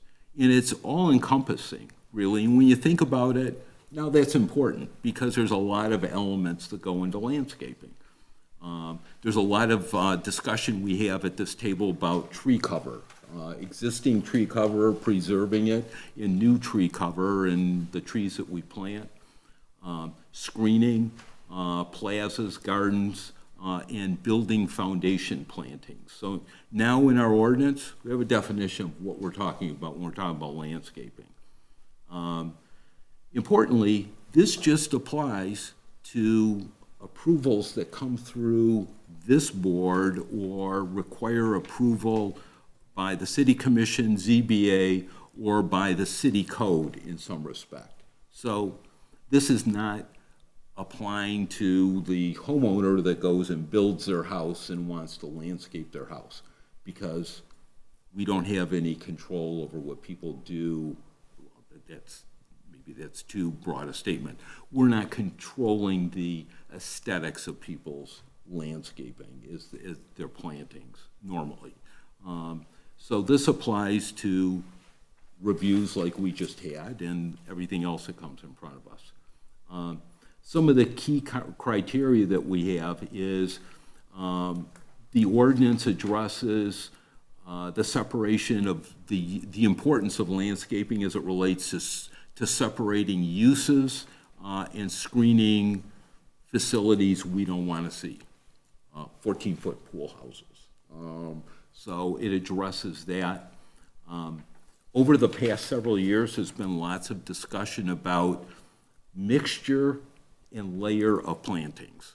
Some people going back to pencil arborvitaes, they want mixture, they don't want just lines. And so what this addresses in the ordinance is desire to have mixture in layering of plantings. We've gone through and put a whole section now with respect to plan submission, what's required. In the past, there was question of, well, what does the plan really have to look like? And it was in the ordinance, but you had to sort of look hard to find it because it said, well, you have to submit a plan and it has to conform with the requirements that are in the site plan review. So you had to go back and look at that. This is pretty clear now. It lays it out for the applicant about what's required. Did I do that or did you do? I did. You did that, okay. With respect to screening, entirely new element that's in our ordinance. So what we did was we looked at neighboring communities and what they did. And, you know, just sitting on this board, we've heard over the years, you know, question about whether or not you could see something. You know, people want to put more trees in or less. And some communities talk about degrees. One common word is opacity, which is the ability to block something out. And there's different percentages that different communities use. Some use 60, 70%. Some use 100%. Some municipalities say they just do not want to see the structure that's being screened from a public right-of-way. So instead of talking in percentages, which can be difficult to sort of get your arms around, it would come back to the question we just had a half hour ago. Well, what's mostly obscure? If you're talking about 60 or 70%. So what we did was we put a provision in that says, it's pretty clear, complete year-round screen that entirely blocks the view of the use or the improvement from the neighboring properties or the right-of-way. You know, after a year, someone's gonna be able to make that judgment call, is it or isn't it? And that's the criteria here. It's what's fully established by the end of the growing season. We added more language in about plant maintenance. Oftentimes we find, people put in nice landscaping, but after time, regardless what you install and what its quality is, landscaping gets old, and a lot of times it just needs to be replaced, especially with larger evergreen trees. The branches on the underside, they thin out and they're not protecting, they're not providing the screening that they once did. So we look at both in the ordinance. Now we address the health and the appearance. We address thinning conditions, and what we say with respect to that is if your trees are thinning at the bottom, you should give consideration to planting new plantings. You don't have to replant them, but you need to add to them. And there's a replacement standard. So that's the overview. I guess what I'm going to do is I'm going to open our public hearing for anyone in the audience that wants to speak on this issue. And then we're going to return it back here. So opening up our public hearing. Is there anyone that wants to speak on this issue? Okay, so I'm going to close our public hearing. And so what I propose, I'm going to leave it to the commission about how you want to go through this. Probably the easiest, simple one to look at is if you look at the ordinance that says clean copy on it. I can walk people through here, or we can just. Can we just start and just go around, That's around fine. the table, Yeah. starting with the mayor? And see if she has Okay. any I think that's additions a she good- wants or anything that you want? Oh, I've looked at it. I'm fine with how, as it is. I've read it all thoroughly. I have no questions. Okay. Yeah, and I've looked at the red line copy because I assume that the changes reflect, the non-red text reflects pre-existing text, is that correct? No, No. It's no. different versions. No, that's a Okay, different. that's just an old Yeah, version? yeah, that's. Well, I've read both, and so I've got no questions. I like the language, I like the content, so I've got no questions. Okay. Okay. I don't think it goes far enough. I think 10 years ago, there was a resident on Lone Pine who bought all of his pine trees off the internet, and he put them across there to save money, and it died within the first year. So after a couple years of looking at dead trees, and obviously the city had there's nothing under the law that could get him to take down his dead trees that everyone has to drive by every day and have been for 10 years. He puts up another row of trees so he doesn't have to look at the dead trees. But there's nothing in there that has the city say, take down your dead trees. Well, section 6 does say this. It says, all plant materials shall consist of living plants. That's the first sentence. Okay. So, and then under the prohibited plants, plant materials not permitted, it says nothing about fake trees, fake flowers, or fake plants. Well, again, they gotta be living. I mean, fake is not. Well, there's been nothing to have anyone take the fake plants that have been glowing at the end of my street since early before the winter. They have a solar battery on them, and they glow every night. And it's the same family that put plastic flowers down their swing, right up next to the road. Plastic, pink and whatever flowers. They're now these plants. Someone must have done something, because now they're sitting on the edge of Corton. So after maybe 6 or 7 or 8 months of these glowing plants, That sounds plastic like- daffodils. That sounds like yard art. Yeah. So, so we have an opportunity to just add to plant materials not permitted, plastic glow-in-the-dark flowers, plastic trees. You're telling people it's perfectly okay if they want to put plastic arborvitae's up next to the road. We have nothing in there that says you can't have that. It does. The first sentence says, all plant materials shall consist of living plants. Okay. So what the city manager has said before, when this thing has been raised, I don't know if I have the power to do anything about it, right? And I just don't know if we're missing an opportunity. What's the enforcement part of this? If Yeah. somebody's got plastic Yeah. plants, what's the enforcement piece of it? Yeah, what's the, Well, this has to do with plants that are installed based upon, requirements of other ordinances, so, you go for the planning commission, you guys come up with plants, and that's what this is about. If someone wants to put trees in, and they wanna put maybe a plastic flower next to their house, I don't know if there's an ordinance that we can prevent them from having a plastic flower next to their house. well, these are the people who came before the planning commission within the first year of them getting an approval to put their pool on the edge of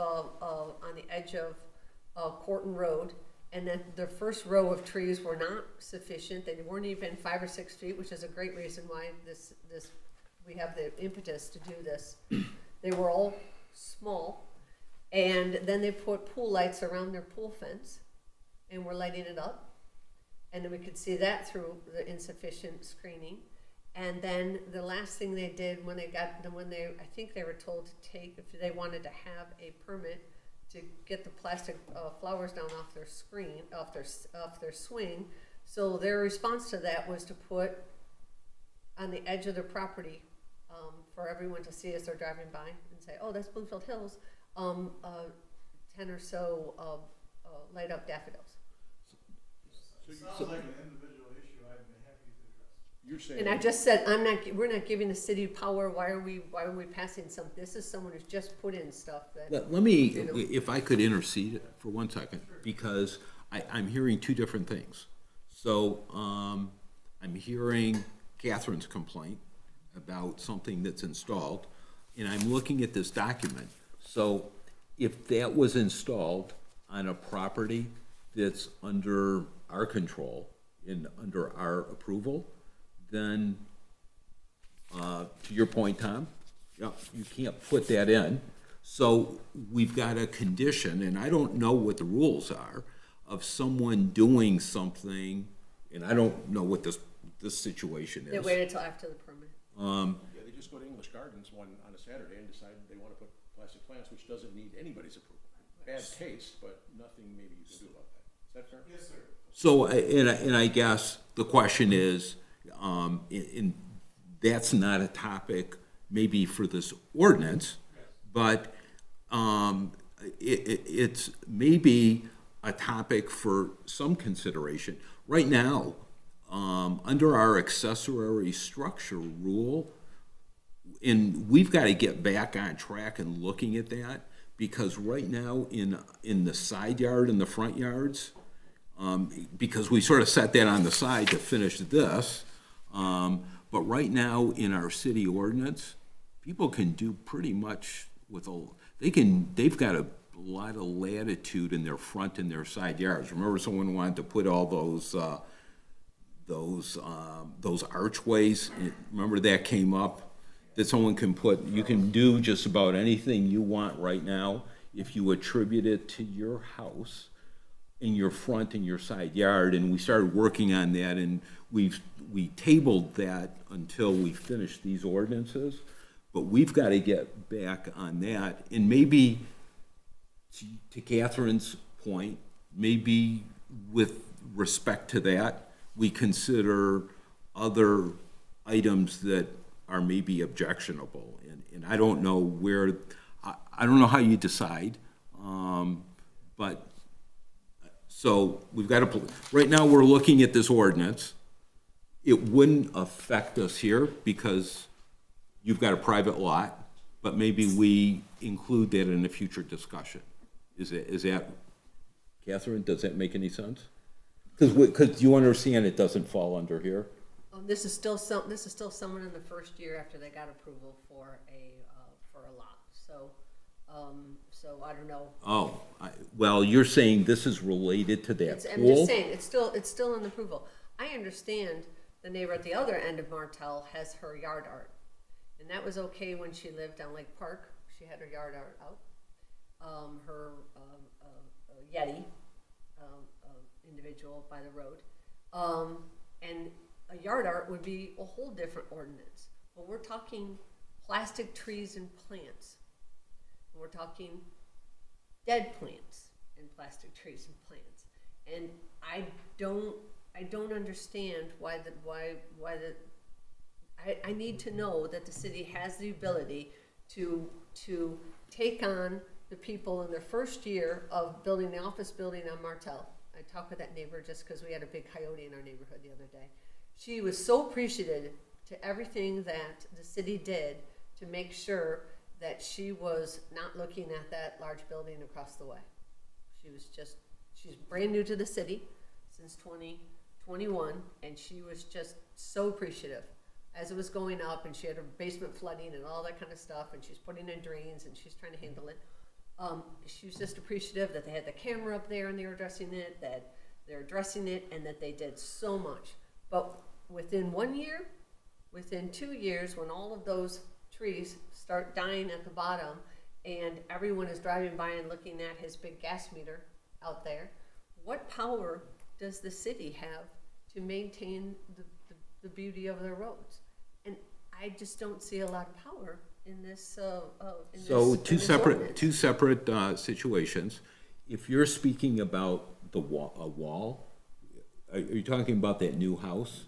But yeah, So there's a wall and then that there's a would gas actually, meter. so that would come under the city's control, because as part of our review and approval, when they changed the configuration, the front of that house, they installed the wall, and as a condition of installing that wall, we required that there was screening for the wall. So if it's there now, but over time, it's not what it was under this rule. Is it strong enough? And I just don't think it's strong enough. So- And I'm not talking about the planning commission, or the city commissioners, or the mayor, or anyone. I'm talking about the people that are looked to, that they think that they have the power. We have the power right now to write an ordinance that says not 1 year, 2 year, 3 year, anyone who has been in front of this city to screen something, that's when I want to make sure it's So let me strong. offer this. These were your words. These are your words. You asked me to put this in.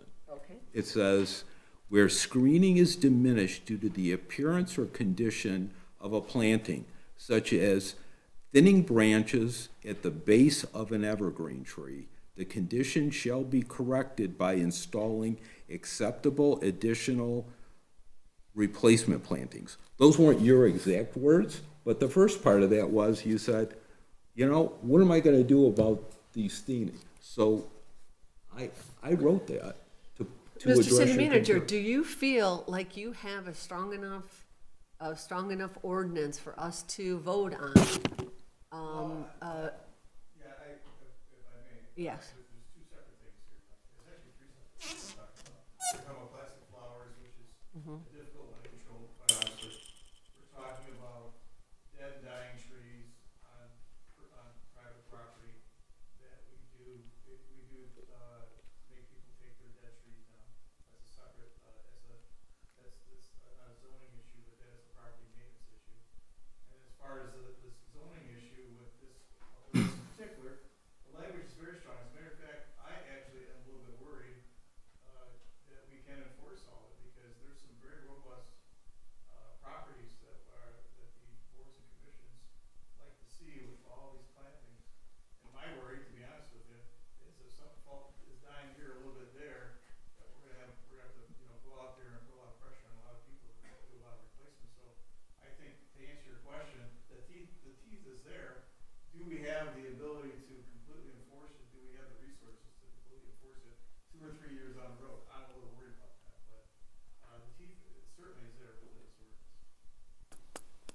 Are there fines in the ordinances associated with disregarding a directive from the city with regard to taking down dead pine trees that everyone's looking at? Well, if it's a property maintenance issue, there certainly is. There's not a fine listed here. Doesn't that come under the purview of that rule that we looked at a couple of years ago when they would remove trees? And we found that the rules were really sort of, like, not very persuasive, like you got $100 fine or $500 fine. In fact, with the tree ordinance, what we did was we changed it to require that if you take a tree down, we're gonna charge you for the replacement value, so that's how we dealt with that. I think these are probably the same, it's the same remedy for these violations. We don't have, The language is really, the language is very strict, complete screening. So you may drive by and you may say, well, that's not a good screening. So I want new trees there. I want that tree gone out. And so it is challenging, it can be challenging for the administration, whoever's in these roles, in the future. Maybe not now, maybe not 5 years from now, but I think eventually it could be. We've always looked at things as, are they reasonably healthy? Because, they could be a little sick one year, and then, we forces people to take them down. That's a little bit of concern. That was a little bit off your point, but No, it's not, it's not. I know what you're saying. that is something, I'm a little concerned about. So maybe, to sort of boil this down and address your issue, which is an important, valid issue, but to move forward too. So your concern is a couple. One is landscaping that's required by our approvals, and later on in time, it diminishes in its ability to screen an area. And what can the city do to protect that? This sentence, it lays it out real clearly. If it's diminished, the city has the right and the authority to go in and fix it. So for your neighbor, where they've got the wall, if that branching that's there now that's protecting the visual element, if it diminishes, city can go back and say, Mr. Homeowner, we approved your wall provided it was screened. Now the landscaping condition is no longer screening it, so you've got to put added plantings in. So that addresses. Yeah, and Eric, you were all over that property. You knew exactly what you wanted to have done, and they did it, but it was like their first time that they were building in the city of Bloomfield Hills. So that addresses that your makes concern, me- okay, and makes me that- it's in here in black and white. In Yes. fact, your input ended up delivering that. So the next thing is the plastic flowers. I don't, that becomes, that's an issue that's outside of our authority right now. Maybe we include that in our review of what you can put in your front and your side yard. Okay, so we can move this forward, okay? So I get it. I don't think I think that may be an isolated situation. I don't know anyone else who has daffodils that There's are. 2 of them on my that- street. Oh, Oh, really? there- Yeah, oh, that's right, there are Because 2 on your street. some of them are just, they're upset that the deer eat everything, so they're sick and tired of replacing plants all the time. So they're they- just, I mean, I was walking by one day and my neighbor goes, I know this isn't allowed, I know you're not gonna like it, but he goes, I'm sick and tired of replacing Okay. because of the deer. So- So it is around, but Okay, so you're diminishing my argument here to move, so. But I want to move this forward. I'm Okay. sorry. I am 100%, we Okay. need to move this forward. Okay. Okay. So we're gonna lay that out there as a consideration. Which reminds me of something I'm gonna bring up at the end of this meeting. It's sort of along the same lines. So now we've talked about diminishing landscaping. We've talked about plastic flowers in Do you have anything else? No, okay. Tom? Nope. You're good? Okay. David?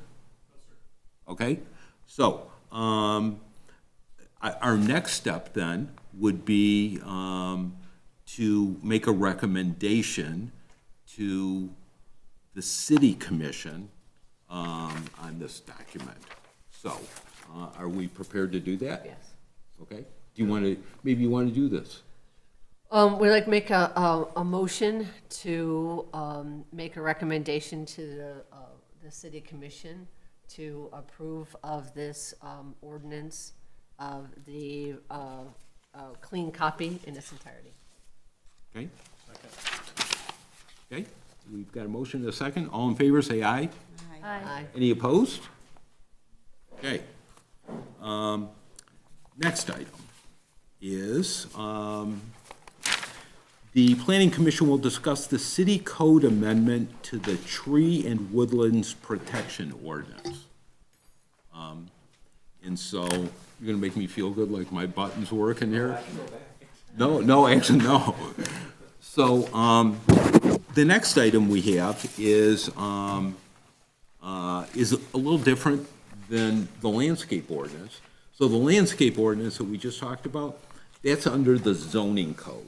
So if the city wants to amend the zoning code or write new stuff that's under the zoning code, it has to go through the planning commission, and we have to recommend it and have a public hearing. This item is dealing with the tree and woodlands protection. And that's under the umbrella of the city code, but not the zoning code. So we don't need to have public hearing. And the city commission actually doesn't even have to put this in front of the planning commission because it's not under the zoning. But for the entire time I've been on this planning commission, I don't remember the city commission ever taking an item that since we actually wrote the tree protection ordinance, the planning commission did, I don't remember them ever acting on the tree ordinance or the grading ordinance or anything that's sort of like zoning related, that's not under the zoning ordinance without funneling in front of the planning commission. Nonetheless, it doesn't have to come in front of us, but we're gonna review it, because they've asked us to.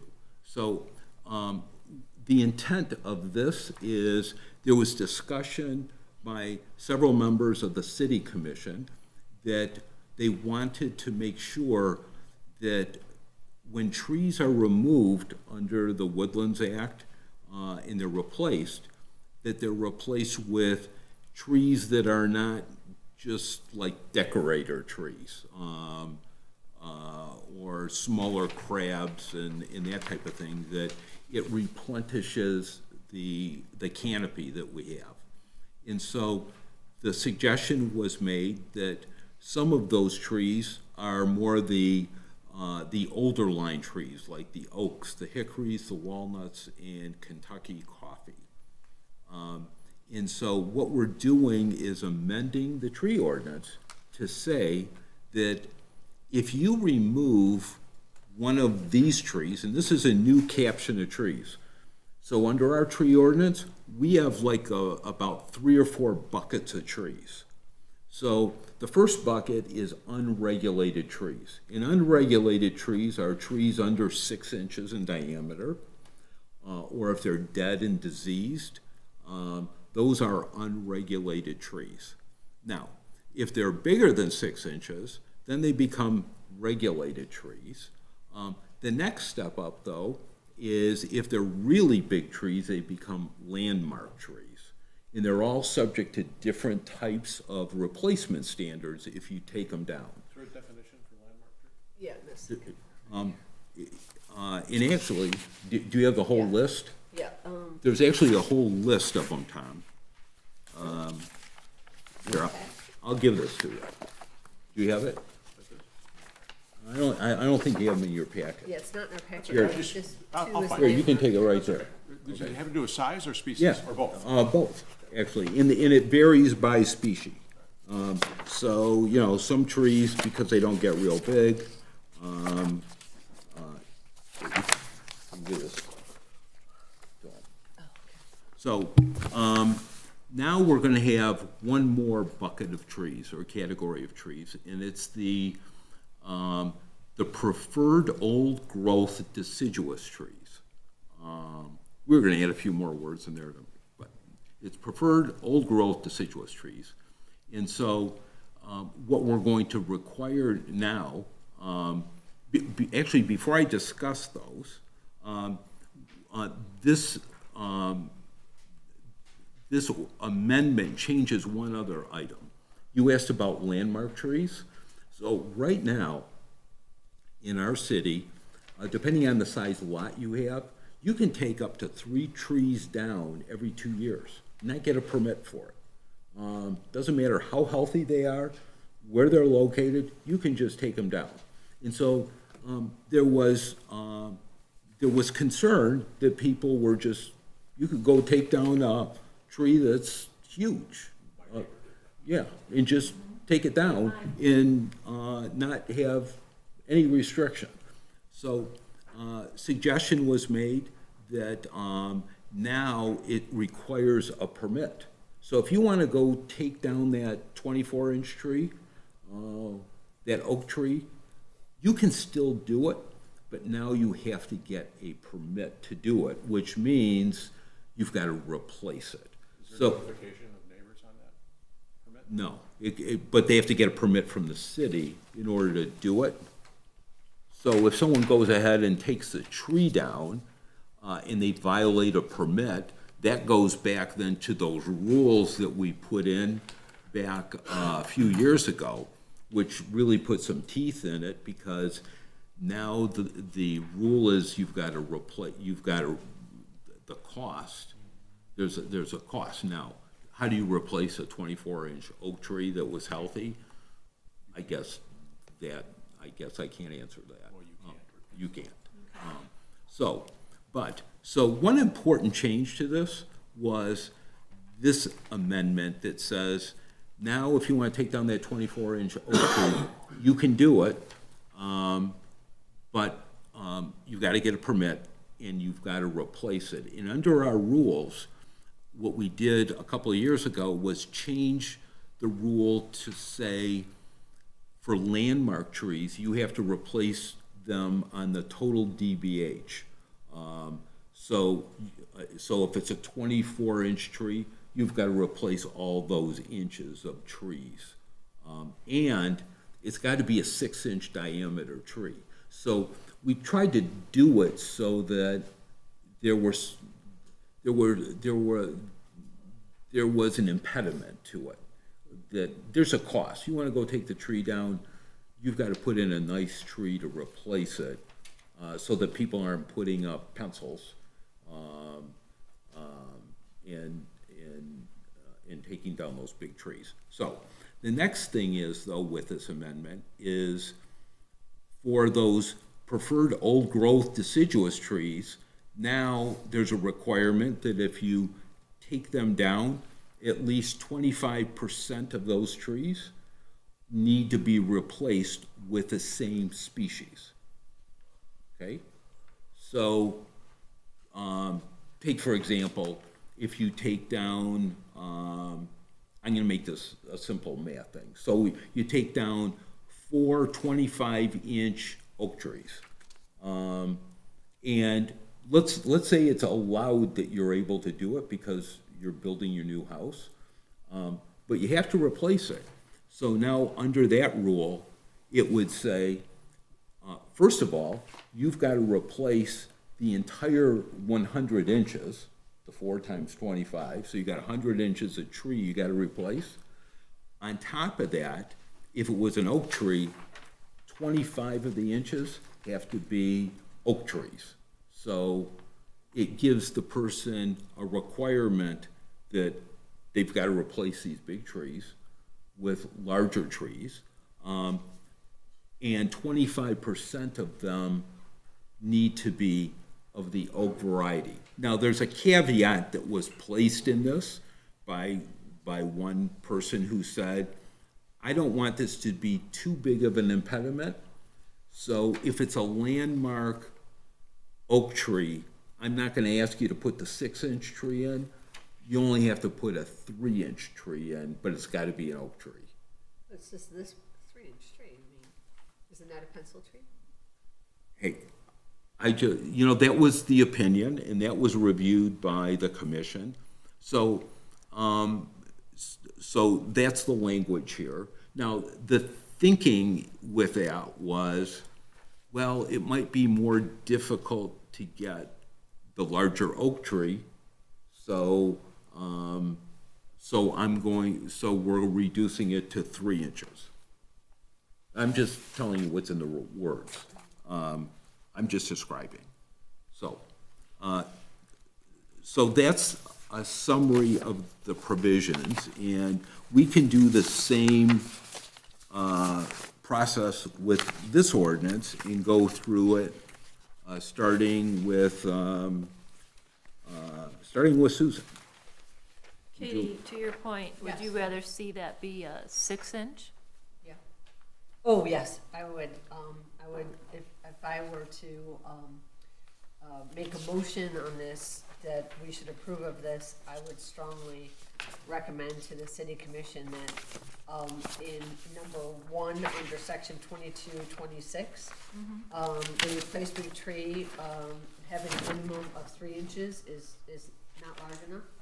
And So you're looking at, are you looking at? 22, section 1, section 22 to 26, relocation and replacement, clean copy. It says, Wait, replacement ratio. I want to see where you're at. Okay, right here. Under 1, it says the DBH is 3 inches of each coniferous replacement tree, and then regulated landmark trees, each deciduous replacement tree shall have a DBH of 5 inches. Right. Except for preferred old growth trees, which would be 3 inches. So Right. it says 3 inches twice Right, so this 3 inches is the 3 inches for an oak. for the landmark tree. But you Right. have a deciduous tree also at 3 inches. Right, but those might be small, those may not be landmark trees. So if it's not a landmark But tree. that's a definition of a pencil tree. is Yeah, 3 but inches. so the theory is, and we're not changing this was in the rules, that if you're not taking down a landmark tree, you can replace it with a 3-inch tree. Now, you could set that, there's been discussion, should that be 3.5 inches? Should it be 4 inches? I can share, with the commission, it's more difficult to conveniently find a tree that's larger than 4 inches at the wholesalers in southeast Michigan.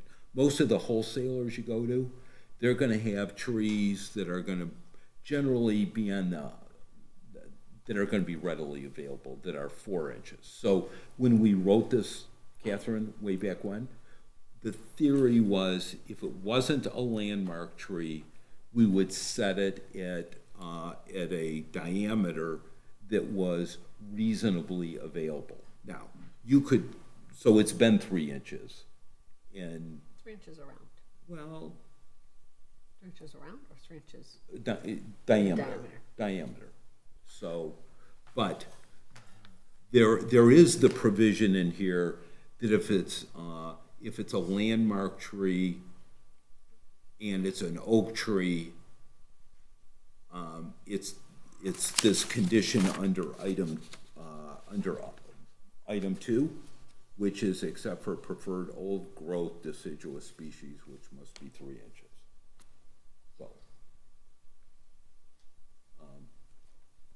So, let's see. I just feel like, I agree with you. I've had 2 neighbors who literally took down, a landmark tree or whatever, and bragged about the fact that they put 22 new trees up. They're like this. They're little stick trees in the front of their house, and they don't get any higher than 8 feet tall. It's this new landscape thing of, grasses and a bunch of little trees. I agree with Katie that a 3-inch diameter, I don't want to stop this, I just would like to change that. For just, so what this applies to, just to boil this down for clarity. So item 2 is regulated landmark trees. And so for a regulated landmark tree, the rule is 5 inches unless it's one of these other, the oak, walnut, Kentucky coffee, those trees. Then it can be 3 inches. So you want to make that 5 inches. They should be the same. They should be the same, that's what I agree Okay. with. Yeah, they should Hey, be the same. I only wrote, actually, I agree. In my experience on, I mean, again, far be it for me to talk about trees here, but it seems to me that a lot of times old growth trees are the ones that grow the slowest. to begin with. They do. So we should start them off, right? So, just, I agree. I was a scribe here, so I actually put We're 5, blaming all this on you, Walt. Yeah, we are. I put 5 inches in, and someone asked me to put 3 inches in, so I I think put. that's all 5 inches. Okay, I think it makes it simpler. Yeah, I do too. Okay. There's no, okay. So I agree with you.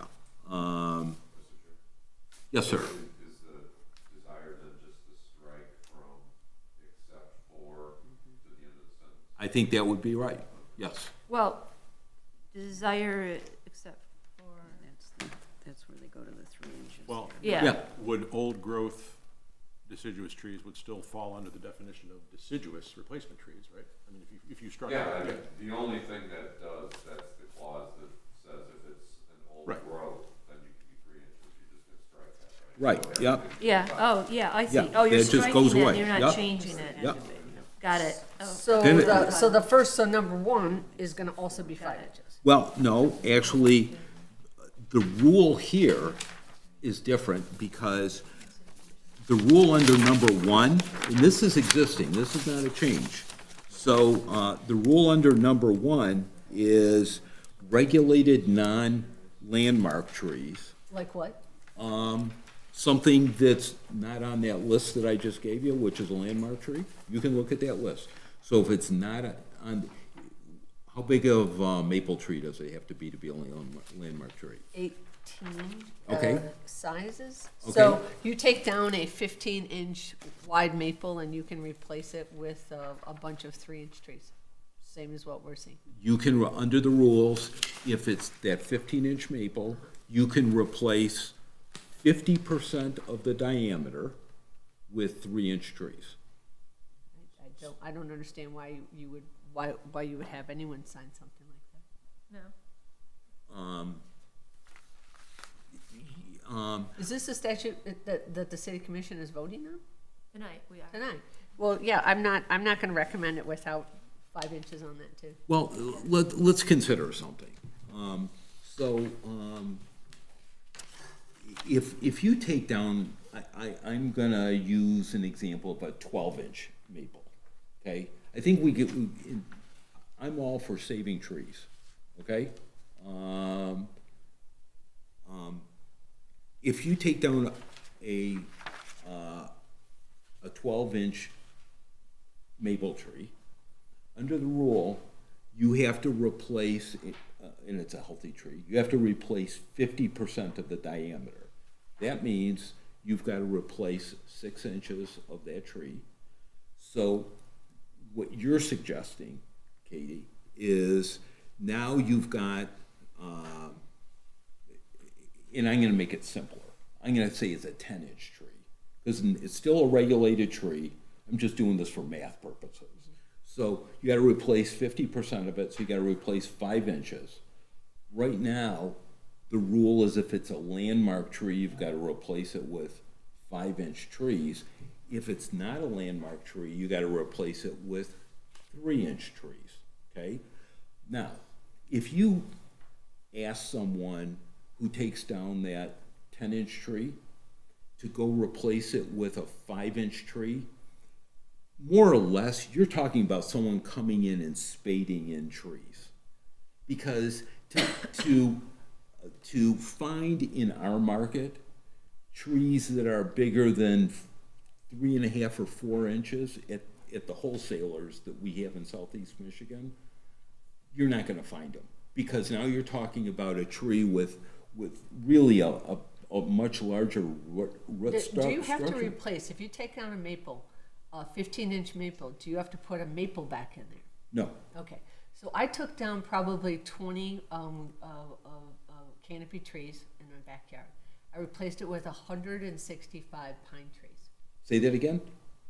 20 old, gonna die soon type, fall branch canopy trees. Did in you a get a backyard. permit? But I put in 165 pine trees, and did a lot of other stuff I wasn't required to do by slowing water down on the edge of a hill too. So, but to slow down the water, put in lots of trees to slow down the water. But they were big trees. Pine trees don't come like this when you're putting in a 12 or 50-foot tree. They are Okay. large.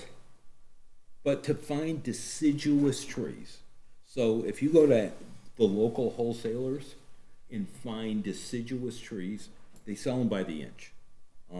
In most of the wholesalers that you're gonna be able to find trees, anything over 4 inches is gonna be difficult. I would vote in favor of a little bit bigger, but I think bumping, if someone takes down that 10-inch maple tree, to ask them to replace it with a 5-inch tree that you may not be able to find, personally, I'm thinking that's sort of a reach. You can find whatever you want if you want. Well, you can, hey, I get sent Tom, out to these you wholesale know, places all the time. I see big with trees. your pocketbook, you can find anything you want. This is the city of Bloomfield Hills. No. Let's not make it personal. No, So it really is. Oh, why function- not? Really a function of where we live, right? Right. And what we're trying to accomplish in the Okay. areas in which we live. Okay, That's all. Yeah, and I agree with Tom. Just Okay. to say is was looking into trees and the guy goes, I can get you any size you want. Just tell me what you want. Alice's Restaurant. That's what my tree does. so I'm just telling you guys, it does get complicated though. Once you start having people having to spade trees in, you're talking about, you can buy, I can see bumping this up to 3.5 or 4 inches. I'm gonna go 5. Does And this- I'm gonna Cause now you're stay talk- at 5 because if you're in the city of Bloomfield Hills and you were taking out a 15-inch wide maple that is part of the canopy of the city of Bloomfield Hills, and you can't afford to have a tree come in and be spaded, then don't take out the 15-inch I have a question. maple. Does it make a difference if I'm taking down a 15-inch tree because it's in my building envelope versus I've just decided to take down a 15-inch tree? Because Yes, it is. So if it's in your building envelope, so we have different, if you look at the ordinance, so we have different areas that we identify for trees. So you're allowed to take out trees within your building envelope and the perimeter area. replace them? Pardon me? And not replace them? Yes. Yes. Yeah. Right now you are. 100% think it should be 5 inches. There we go. If it's Okay. arbitrary, in other words, I'm taking this tree down because I don't want it there. Or, You should do it. again, back to, I bought the house, I know what it looks like, right? I mean, don't buy the house. Let's call a vote. Well, in the work, Aye. hey, you know, so, Oh, Earl wants to make a motion to change well, everything to 5. actually, remember, our opinion, Doesn't the count? only Yes. opinion is those two down at the end of the table, because Yes. they're commissioners. We're just here as. Well, I'm all 5 for 5. We're icing here, I'm so. 5. Okay, let's hear from Alice. I'm fine with 5 too. There you go. You want to make There you a go. motion? I don't even know how to make a motion. Well, Yeah. actually, what we're That Will's going to gonna, make. well, first of all, we're gonna continue on our discussion, and then at the end, because all we're gonna do is, we're gonna be making a recommendation to our city commissioners about what to do. So, we had gone through, Susan, Alice, did you speak on this? No, Okay, would you like to? no, I just said I'm fine with. You're fine to it, She'll do fit Wait, 5 also. 5 inches is fine with me. okay? And the rest of this is fine? Okay? The same. 5. Okay, but on the whole ordinance? Yes, I like the rest of the ordinance. Everything, As long as everything, get rid of Okay. 3, replaced by 5. okay? Dave? Yes, okay. And what the city attorney said about, you should just strike that whole line, because it's confusing. Make it less confusing, yeah. Just Yeah. strike Okay. the whole We line. wrote a note for that, so at the So city there's commission two, will- yeah, so Strike there's, the line. there's two recommendations. One is on page 2, right above, number 2, where it says, in that line right above it, where it says DBH of 3 inches. So everyone's voting in favor of that being 5 inches. 5 inches, yes. Okay, guys are tough. And then in number 2, the last part of the sentence, the last sentence after the comma gets deleted. And so those are those changes. Yep.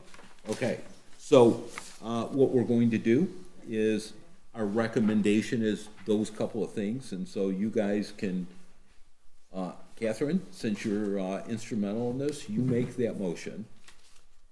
Well, I can't tell you what to do. I would like to make a motion that we recommend to the city commissioners that they approve of this ordinance with only 2 changes, 3 changes, where it says 3 in 22.6, section 1, we change that to 5, and in 2, where it says 5, we keep that and we strike the confusing and lowering to, unless it's a landmark tree or oak or whatever, that we take, that's 3. So no 3, 5 and 5 in section 1 and 2, under section 22 Okay, and 26. okay, so who's gonna second that? Wow. Go on, Tom. You okay? Katie said 100%. Okay? Yes, sir. I just wanted to point out, it's section 22-26A1. A1, okay. It's 22, section 22 to 26 dash A1 and A2 Okay, are where our recommendation for changes are, and then that's my motion too. okay. Thank you. So we have a motion, we have a second. All in favor, say aye. Aye. Anyone opposed? Okay. So we move through that. The next item is the Planning Commission will consider the adoption of the 2024 annual report. 2025. 20, yeah, this should say 2025 annual report.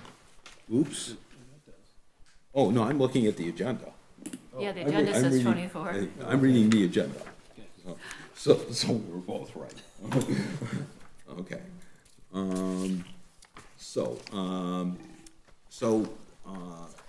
What the state statute, the Michigan Planning Enabling Act requires is that every year, our planning commission has to report to the city commission and tell them what we did. And it also says so in our city code. So this is that report, and it lists out everything that we did over the past, during 2025. And these are all the applications that we covered. Shows that we had an annual training session. It shows who were members of the planning commission. And so this is our annual report. And I guess I will ask the commission whether or not anyone has any comments, proposed revisions, or a motion to recommend the approval of this as our report to the city commission. I should like to make a motion that we submit to the appropriate position, the 2025 annual report as submitted. Okay? Is there a second? I'll second that. Okay, all in favor, say aye. Aye. Aye. Any opposed? Okay, perfect. And planning commissioner comments. I have one comment I'd like to make, and it sort of builds on what Catherine raised regarding the plastic flowers. On a street that I walked through, where they just raised a house, they just tore the house down, they're gonna build a new one, and I have a picture of this. They removed the house, and now prominently displayed in their front yard is this beautiful red outhouse. Now, I don't look at it because it's not in front of my house, and I have to walk to get there, but it's not the first thing that you want to see. If I was that neighbor driving down the street and see that beautiful red outhouse, it wouldn't be what I would want to see. Now, I actually Why do they went have back- an outhouse? Pardon me? Why do they have an outhouse? Well, because you have to. Oh. So that you have to have an out, so they're building, they're gonna start building a house. Porta-john. Yeah, It's porta-john. Yeah. I'm sorry, I said outhouse. okay, okay. It's I don't know, it's a portable toilet. Yeah, Okay. It's, and it's red, and it's the first thing you see. And so I looked under our zoning rules to see what we have. Now, first of all, this is sitting in the right of way. So that kicks it back a little bit. But many of the roads in our city are only 40 or 50 feet wide. You know, we don't have, a lot of municipalities, their right-of-ways are 60 feet. Because we've got an older city, some of ours are 40, some are 50 feet wide. And so the setback is not as great.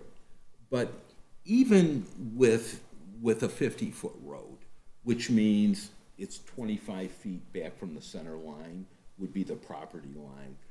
To set that type of facility that close to the road, really, I don't think it's appropriate. Our house constructions in this city sometimes go on for years. And for people to have to look at those kinds of conditions, I think we should take a look at that. So we've got some rules that address abandoned structures. And so under the abandoned structure rule, you could maybe dovetail that against building this house. But just for common construction, I don't see anything in our ordinance that prevents someone from putting that type of facility. Now, I would also offer that, so under the state rules, if you're building a house, you have to have porta-john. I mean, there's rules that if you have so many people working on the site, you have to have one. We also have, wherever you're building, you have to have soil erosion plan, which means they have to put a concrete stone roadway into the site. It's got to be crushed concrete. So people can't use the argument, well, I can't get back there because you've got a soil erosion plan that requires you have crushed concrete in. So I think, frankly, we should have a requirement to push this stuff back even beyond the property line so that people that are living in these communities and watch houses under construction for a year and a half, 2 years. There was another one on that house, on that street, that just got finished. It was under construction for 2 years. In Birmingham, for example, if you build a house, you've got to wrap the whole site with a screening fabric. Now, is that reasonable for our large lots? I guess I'm going to leave that to someone else to consider, but many communities have rules in place to protect the neighbors. Green Pardon me? outhouses? Go on, but I can comment on this. Please do. So we deal with this all the time, and we absolutely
Is- I don't think so.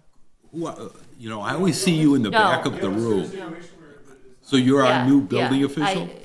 Well, I'd like to comment on that. Okay. So, right down from Katie's house on Martel, there were not one, but 4 or 5 porta potties right next to the driveway, next to the road. That was being At the built. office building? Yeah, the office building, that's what everybody calls it, the office building. The 5, and 21 that was there driveway. the whole time, Dave. There's another one in my neighborhood on Marblehead that was sitting by the road, and let me tell you, last summer when I walked by it, you had to go to the other side of the road because they were doing construction in their backyard. Now, you know, I think we brought this up now, and maybe you can be a little bit more diligent about moving it, but I can tell you those 2 instances where, on my walk, so I think we need to be more diligent. 2. Well, and it's not just those. So I've seen dumpsters, I've seen, in fact, you Yeah. may remember, last summer, we went to look at a house.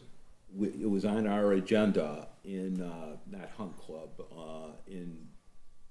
with subdivision across from Hunt Club, the new sub. Oh, yeah, I know.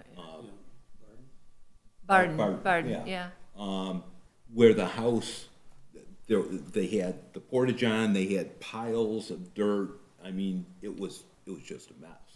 And so, and I know you guys do the best you can. Yeah, but, well, Yeah, but he should know by walking up, if you see a porta-john, not now, because you're new, okay, these are old before you, but he should know, someone should not have to complain. They should know, move the porta-john to the back. But if you don't even have a rule, you know, and I'm just, True. I don't know we're gonna figure this out now. Yeah. I just walked by this, and there was another house just down the street from him that just got finished, and I looked at that, they moved the porta-john, it was right to the property line. And I looked at that for the last year and a half, and that one wasn't quite as noticeable because it was green. I think they almost should be required to be green. Pardon me? I think they should be required to be Yeah. green. Well, I think they should be, hey, we require accessory structures to be screened. Hey, you know, we're talking about 5-inch trees, right? Yeah, but Everyone Susan's wanted- talking about a porta-john smelling, So you okay? guys are talking about the importance of, you want 5-inch trees? I'm just saying that if someone's got their house under construction for a year or a year and a half, we shouldn't have to, as the residents that live there, have to look at a construction mess. Yeah, I personally know that anybody's never called me about that, I've been able to resolve it, so, I mean, if there is something you guys see, please let me know. Yeah, but we shouldn't be the ones policing this. That's his job. And now we have a full-time building inspector. He should know. You see a porta-john by a road, tell him to move it back. If you have problems and people say, where's the ordinance to it? What about a dumpster? I agree with that. That's another thing. So should I agree we- with the dumpster. Maybe what we should do, let Yeah. me offer this. We still have this accessory structure ordinance that we have on the table. Maybe that's part of our discussion, right? We're not gonna. Okay, yeah. No, I just think 'Cause that, we're not I gonna think it's been very different having 2 part-time building inspectors. And who said what the last time, and your name is, I'm so sorry? Scott. The city, people who live in the city who've complained about the building inspector I told him, and then the other guy told me not, and then he was rude to me, and then this other person said everything's fine. We know that a lot of stuff has happened because of that. Let's just see if a couple weeks, if you need an ordinance, if he needs an ordinance. I think it's not gonna be solved. He knows about it. I agree with Katie 100% that he can do it, but I think we need to put it to the accessory one. I think it's the porta potty. I also wanna say, Tom, I don't know if you noticed, but around the corner from you on Goodhue, where they tore down that old house on Goodhue. We're in Sally's house, or Sandy's house. You haven't gone there. They actually put an entire fence, like you were talking about, Yeah. with greenery Yeah. around it, and I can't remember who the builder was now. By the way, love the new sign where it says absolutely no parking on the road. that should be in front of every new construction. It says absolutely no parking on the road. But anyway, it's a big fence and it has green all Yeah, around it's, it. it's a screening It's fence. what a screening. Birmingham has to do. And I thought, how, Yeah. I thought, how great is that? Like you, Well, that's what I was talking about. So some communities. Yeah. So I've I never said, I don't know if that's appropriate for our community. We can consider it. We have much larger lots. But that's a pretty big But lot. we should certainly, I'm in favor of having a standard, a written standard that says, this is what we expect. That way, Scott has a frame of reference, not, well, I'm comfortable with this or I'm not comfortable. It's nice to have a standard. Well, let's look at what can be added to that, Yeah. from Agreed. Amy and Dave who've taken complaints about things. What else would you need in that so that you can, when someone calls and says, this is going on here, is there anything you want to tell the city commission about other things that would be nice if you had that added to make your job easier? Okay, so I just raised it as a discussion item, not something that we're gonna resolve. Yes. So, that was my only comment. I have a comment. If you don't mind. Is that okay? Please, Okay. please do. I'm sorry, this has gone for a very long time, but this is something that I think is probably in my whole time working with the city is one of the most important things that we as a planning commission and a city commission have ever taken on.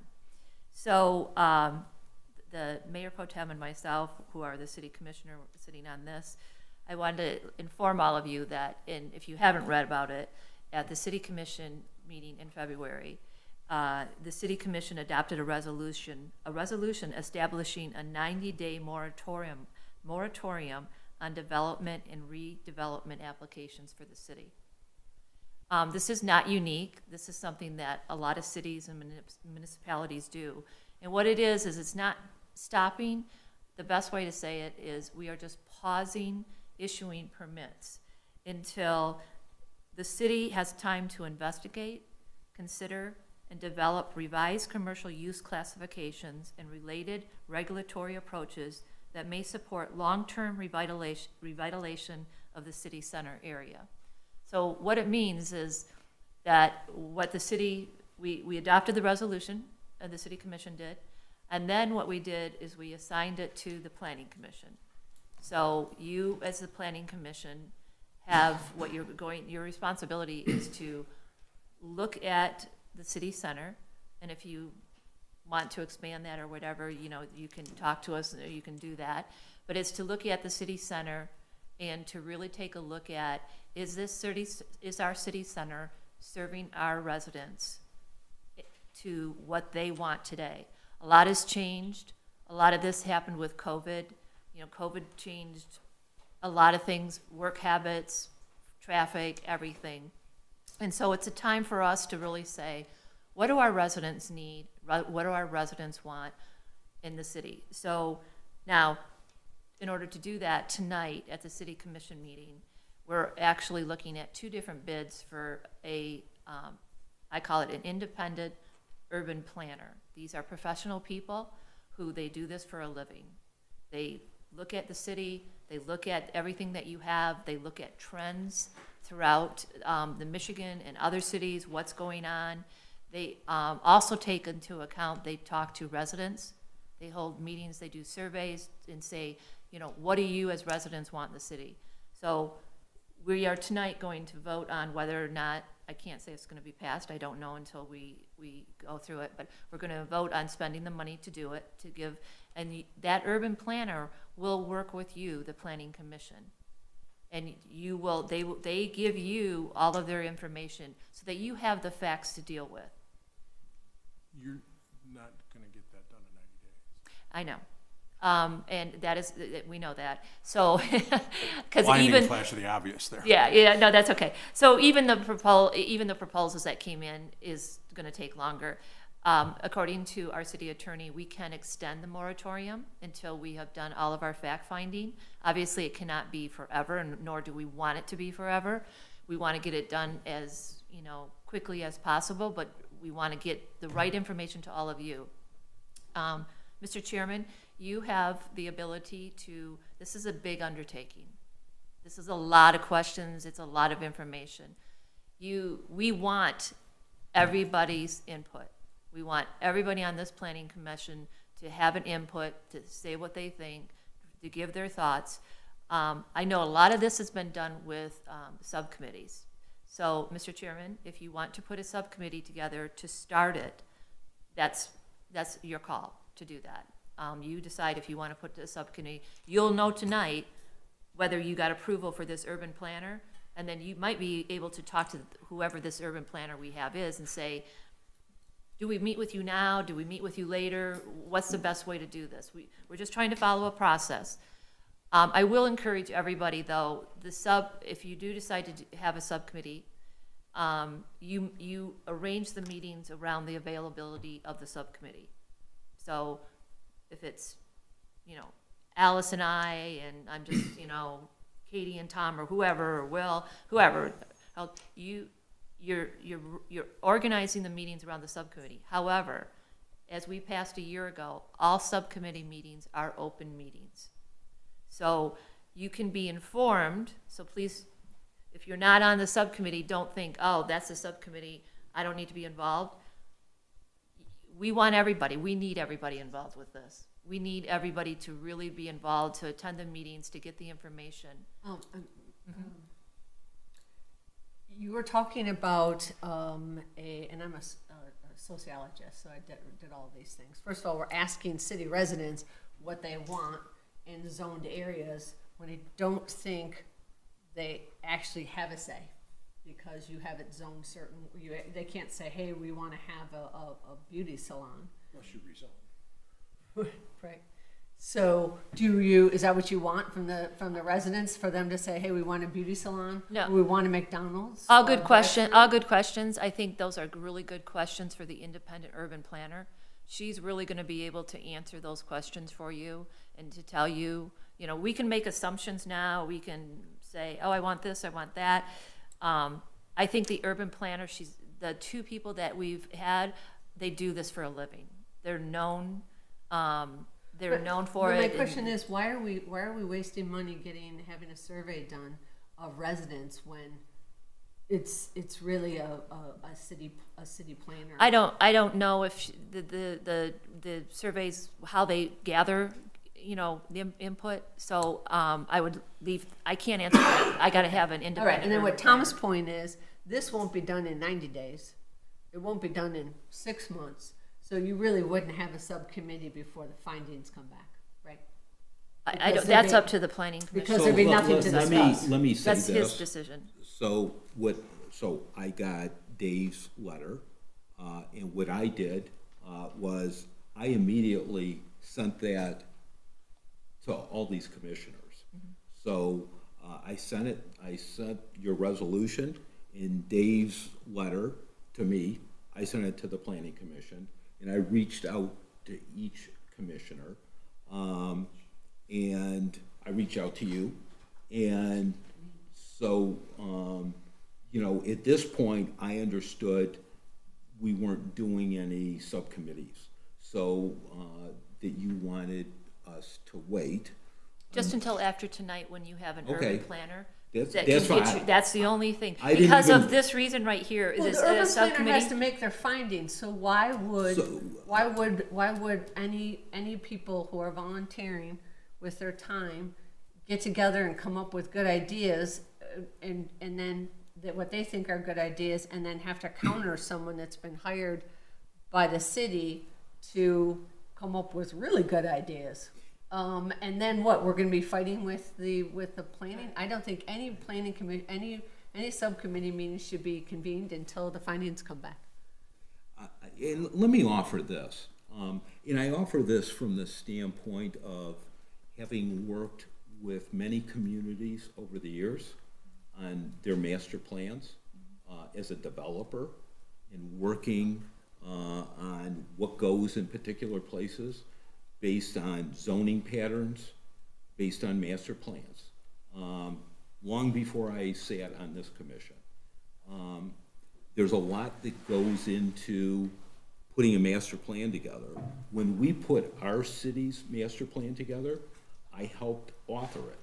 It took us 2 years to do it. We went through the process of surveying the community. And there's a great deal of work that goes into developing the master plan that we have today. Now, every 5 years, we update it. And we most recently updated it 2 years ago. And what we found was, in large part, the city, in terms of its demographics, the population, really has not changed. I mean, we analyzed it. I collected information when we last updated it from the county, and so we looked at all, and it's all documented in the update.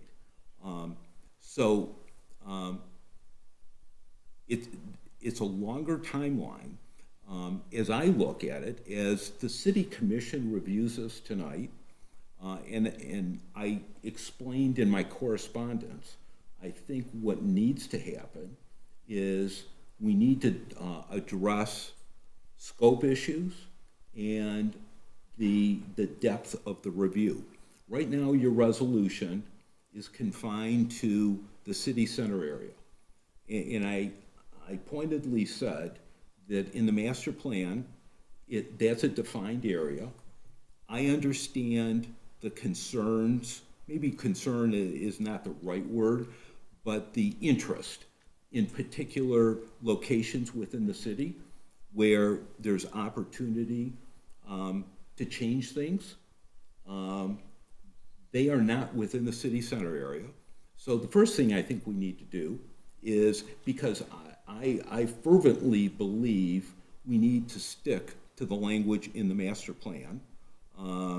It's a living document, and so what we should do is maybe expand that area and say, the city center is an interested area, but some of these office buildings that I've heard people raise discussion about, they're not in the city center area. So as the city commission is reviewing this, maybe you sit down and you say, this language in our legal resolution that we passed last month talks about the city center area. Maybe upon further review, we think that it should be an expanded area. Maybe it's a quarter mile. Well, I'm not on the city commission. I'm just making suggestions. Pardon me? I'm gonna tell you, if you don't start moving on this, we're gonna do it with our own. Well, I'm sorry, who are you? Okay, so you're the new city commissioner. so And guys, what is your point you're making? Just do it, write it down? No, we just gotta get this. Well, I'm not asking you to make a decision now. They aren't asking you to make a decision. We wanna have it set up so we can get a planner. I don't know if we're gonna get a planner tonight. We may not, the commission may not vote for a planner. I don't know. so Commissioner, let me just I'm laying it on the table because That's why I wanna talk openly. We're on open record. sure, I'm just laying this on the table right now because I've written it a couple of different times. And so I'm hearing Susan raise this. So what I'm suggesting is to identify the scope Okay. larger than the city center area. Well, And here's the danger of this. We can't do a moratorium on a massive portion of the city. then I don't understand the law, and I'm not the lawyer. So what I would say, what I would suggest is, I have an idea of which buildings we're concerned with.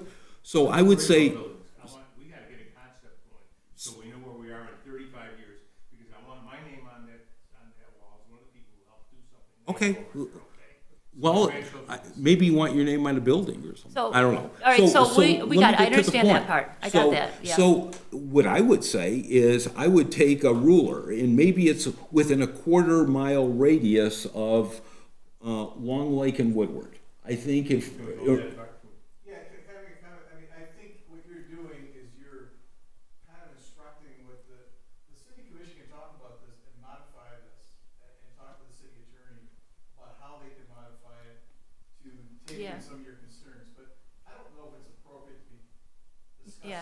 let's just work it out. We understand what you're asking, Okay, so well, we'll get that. Okay, that's what we'll do. Walter, you understand, the most important thing for us to have in this is consensus. Because if we don't have consensus, we're going to fail. We're gonna have garbage on walls on some of those empty buildings over there. Don't tell me that 70%, it's not. It's gonna be like 7 Mile Illinois was when I was growing up as a kid. When it was a beautiful neighborhood that fell apart. I don't wanna see that here.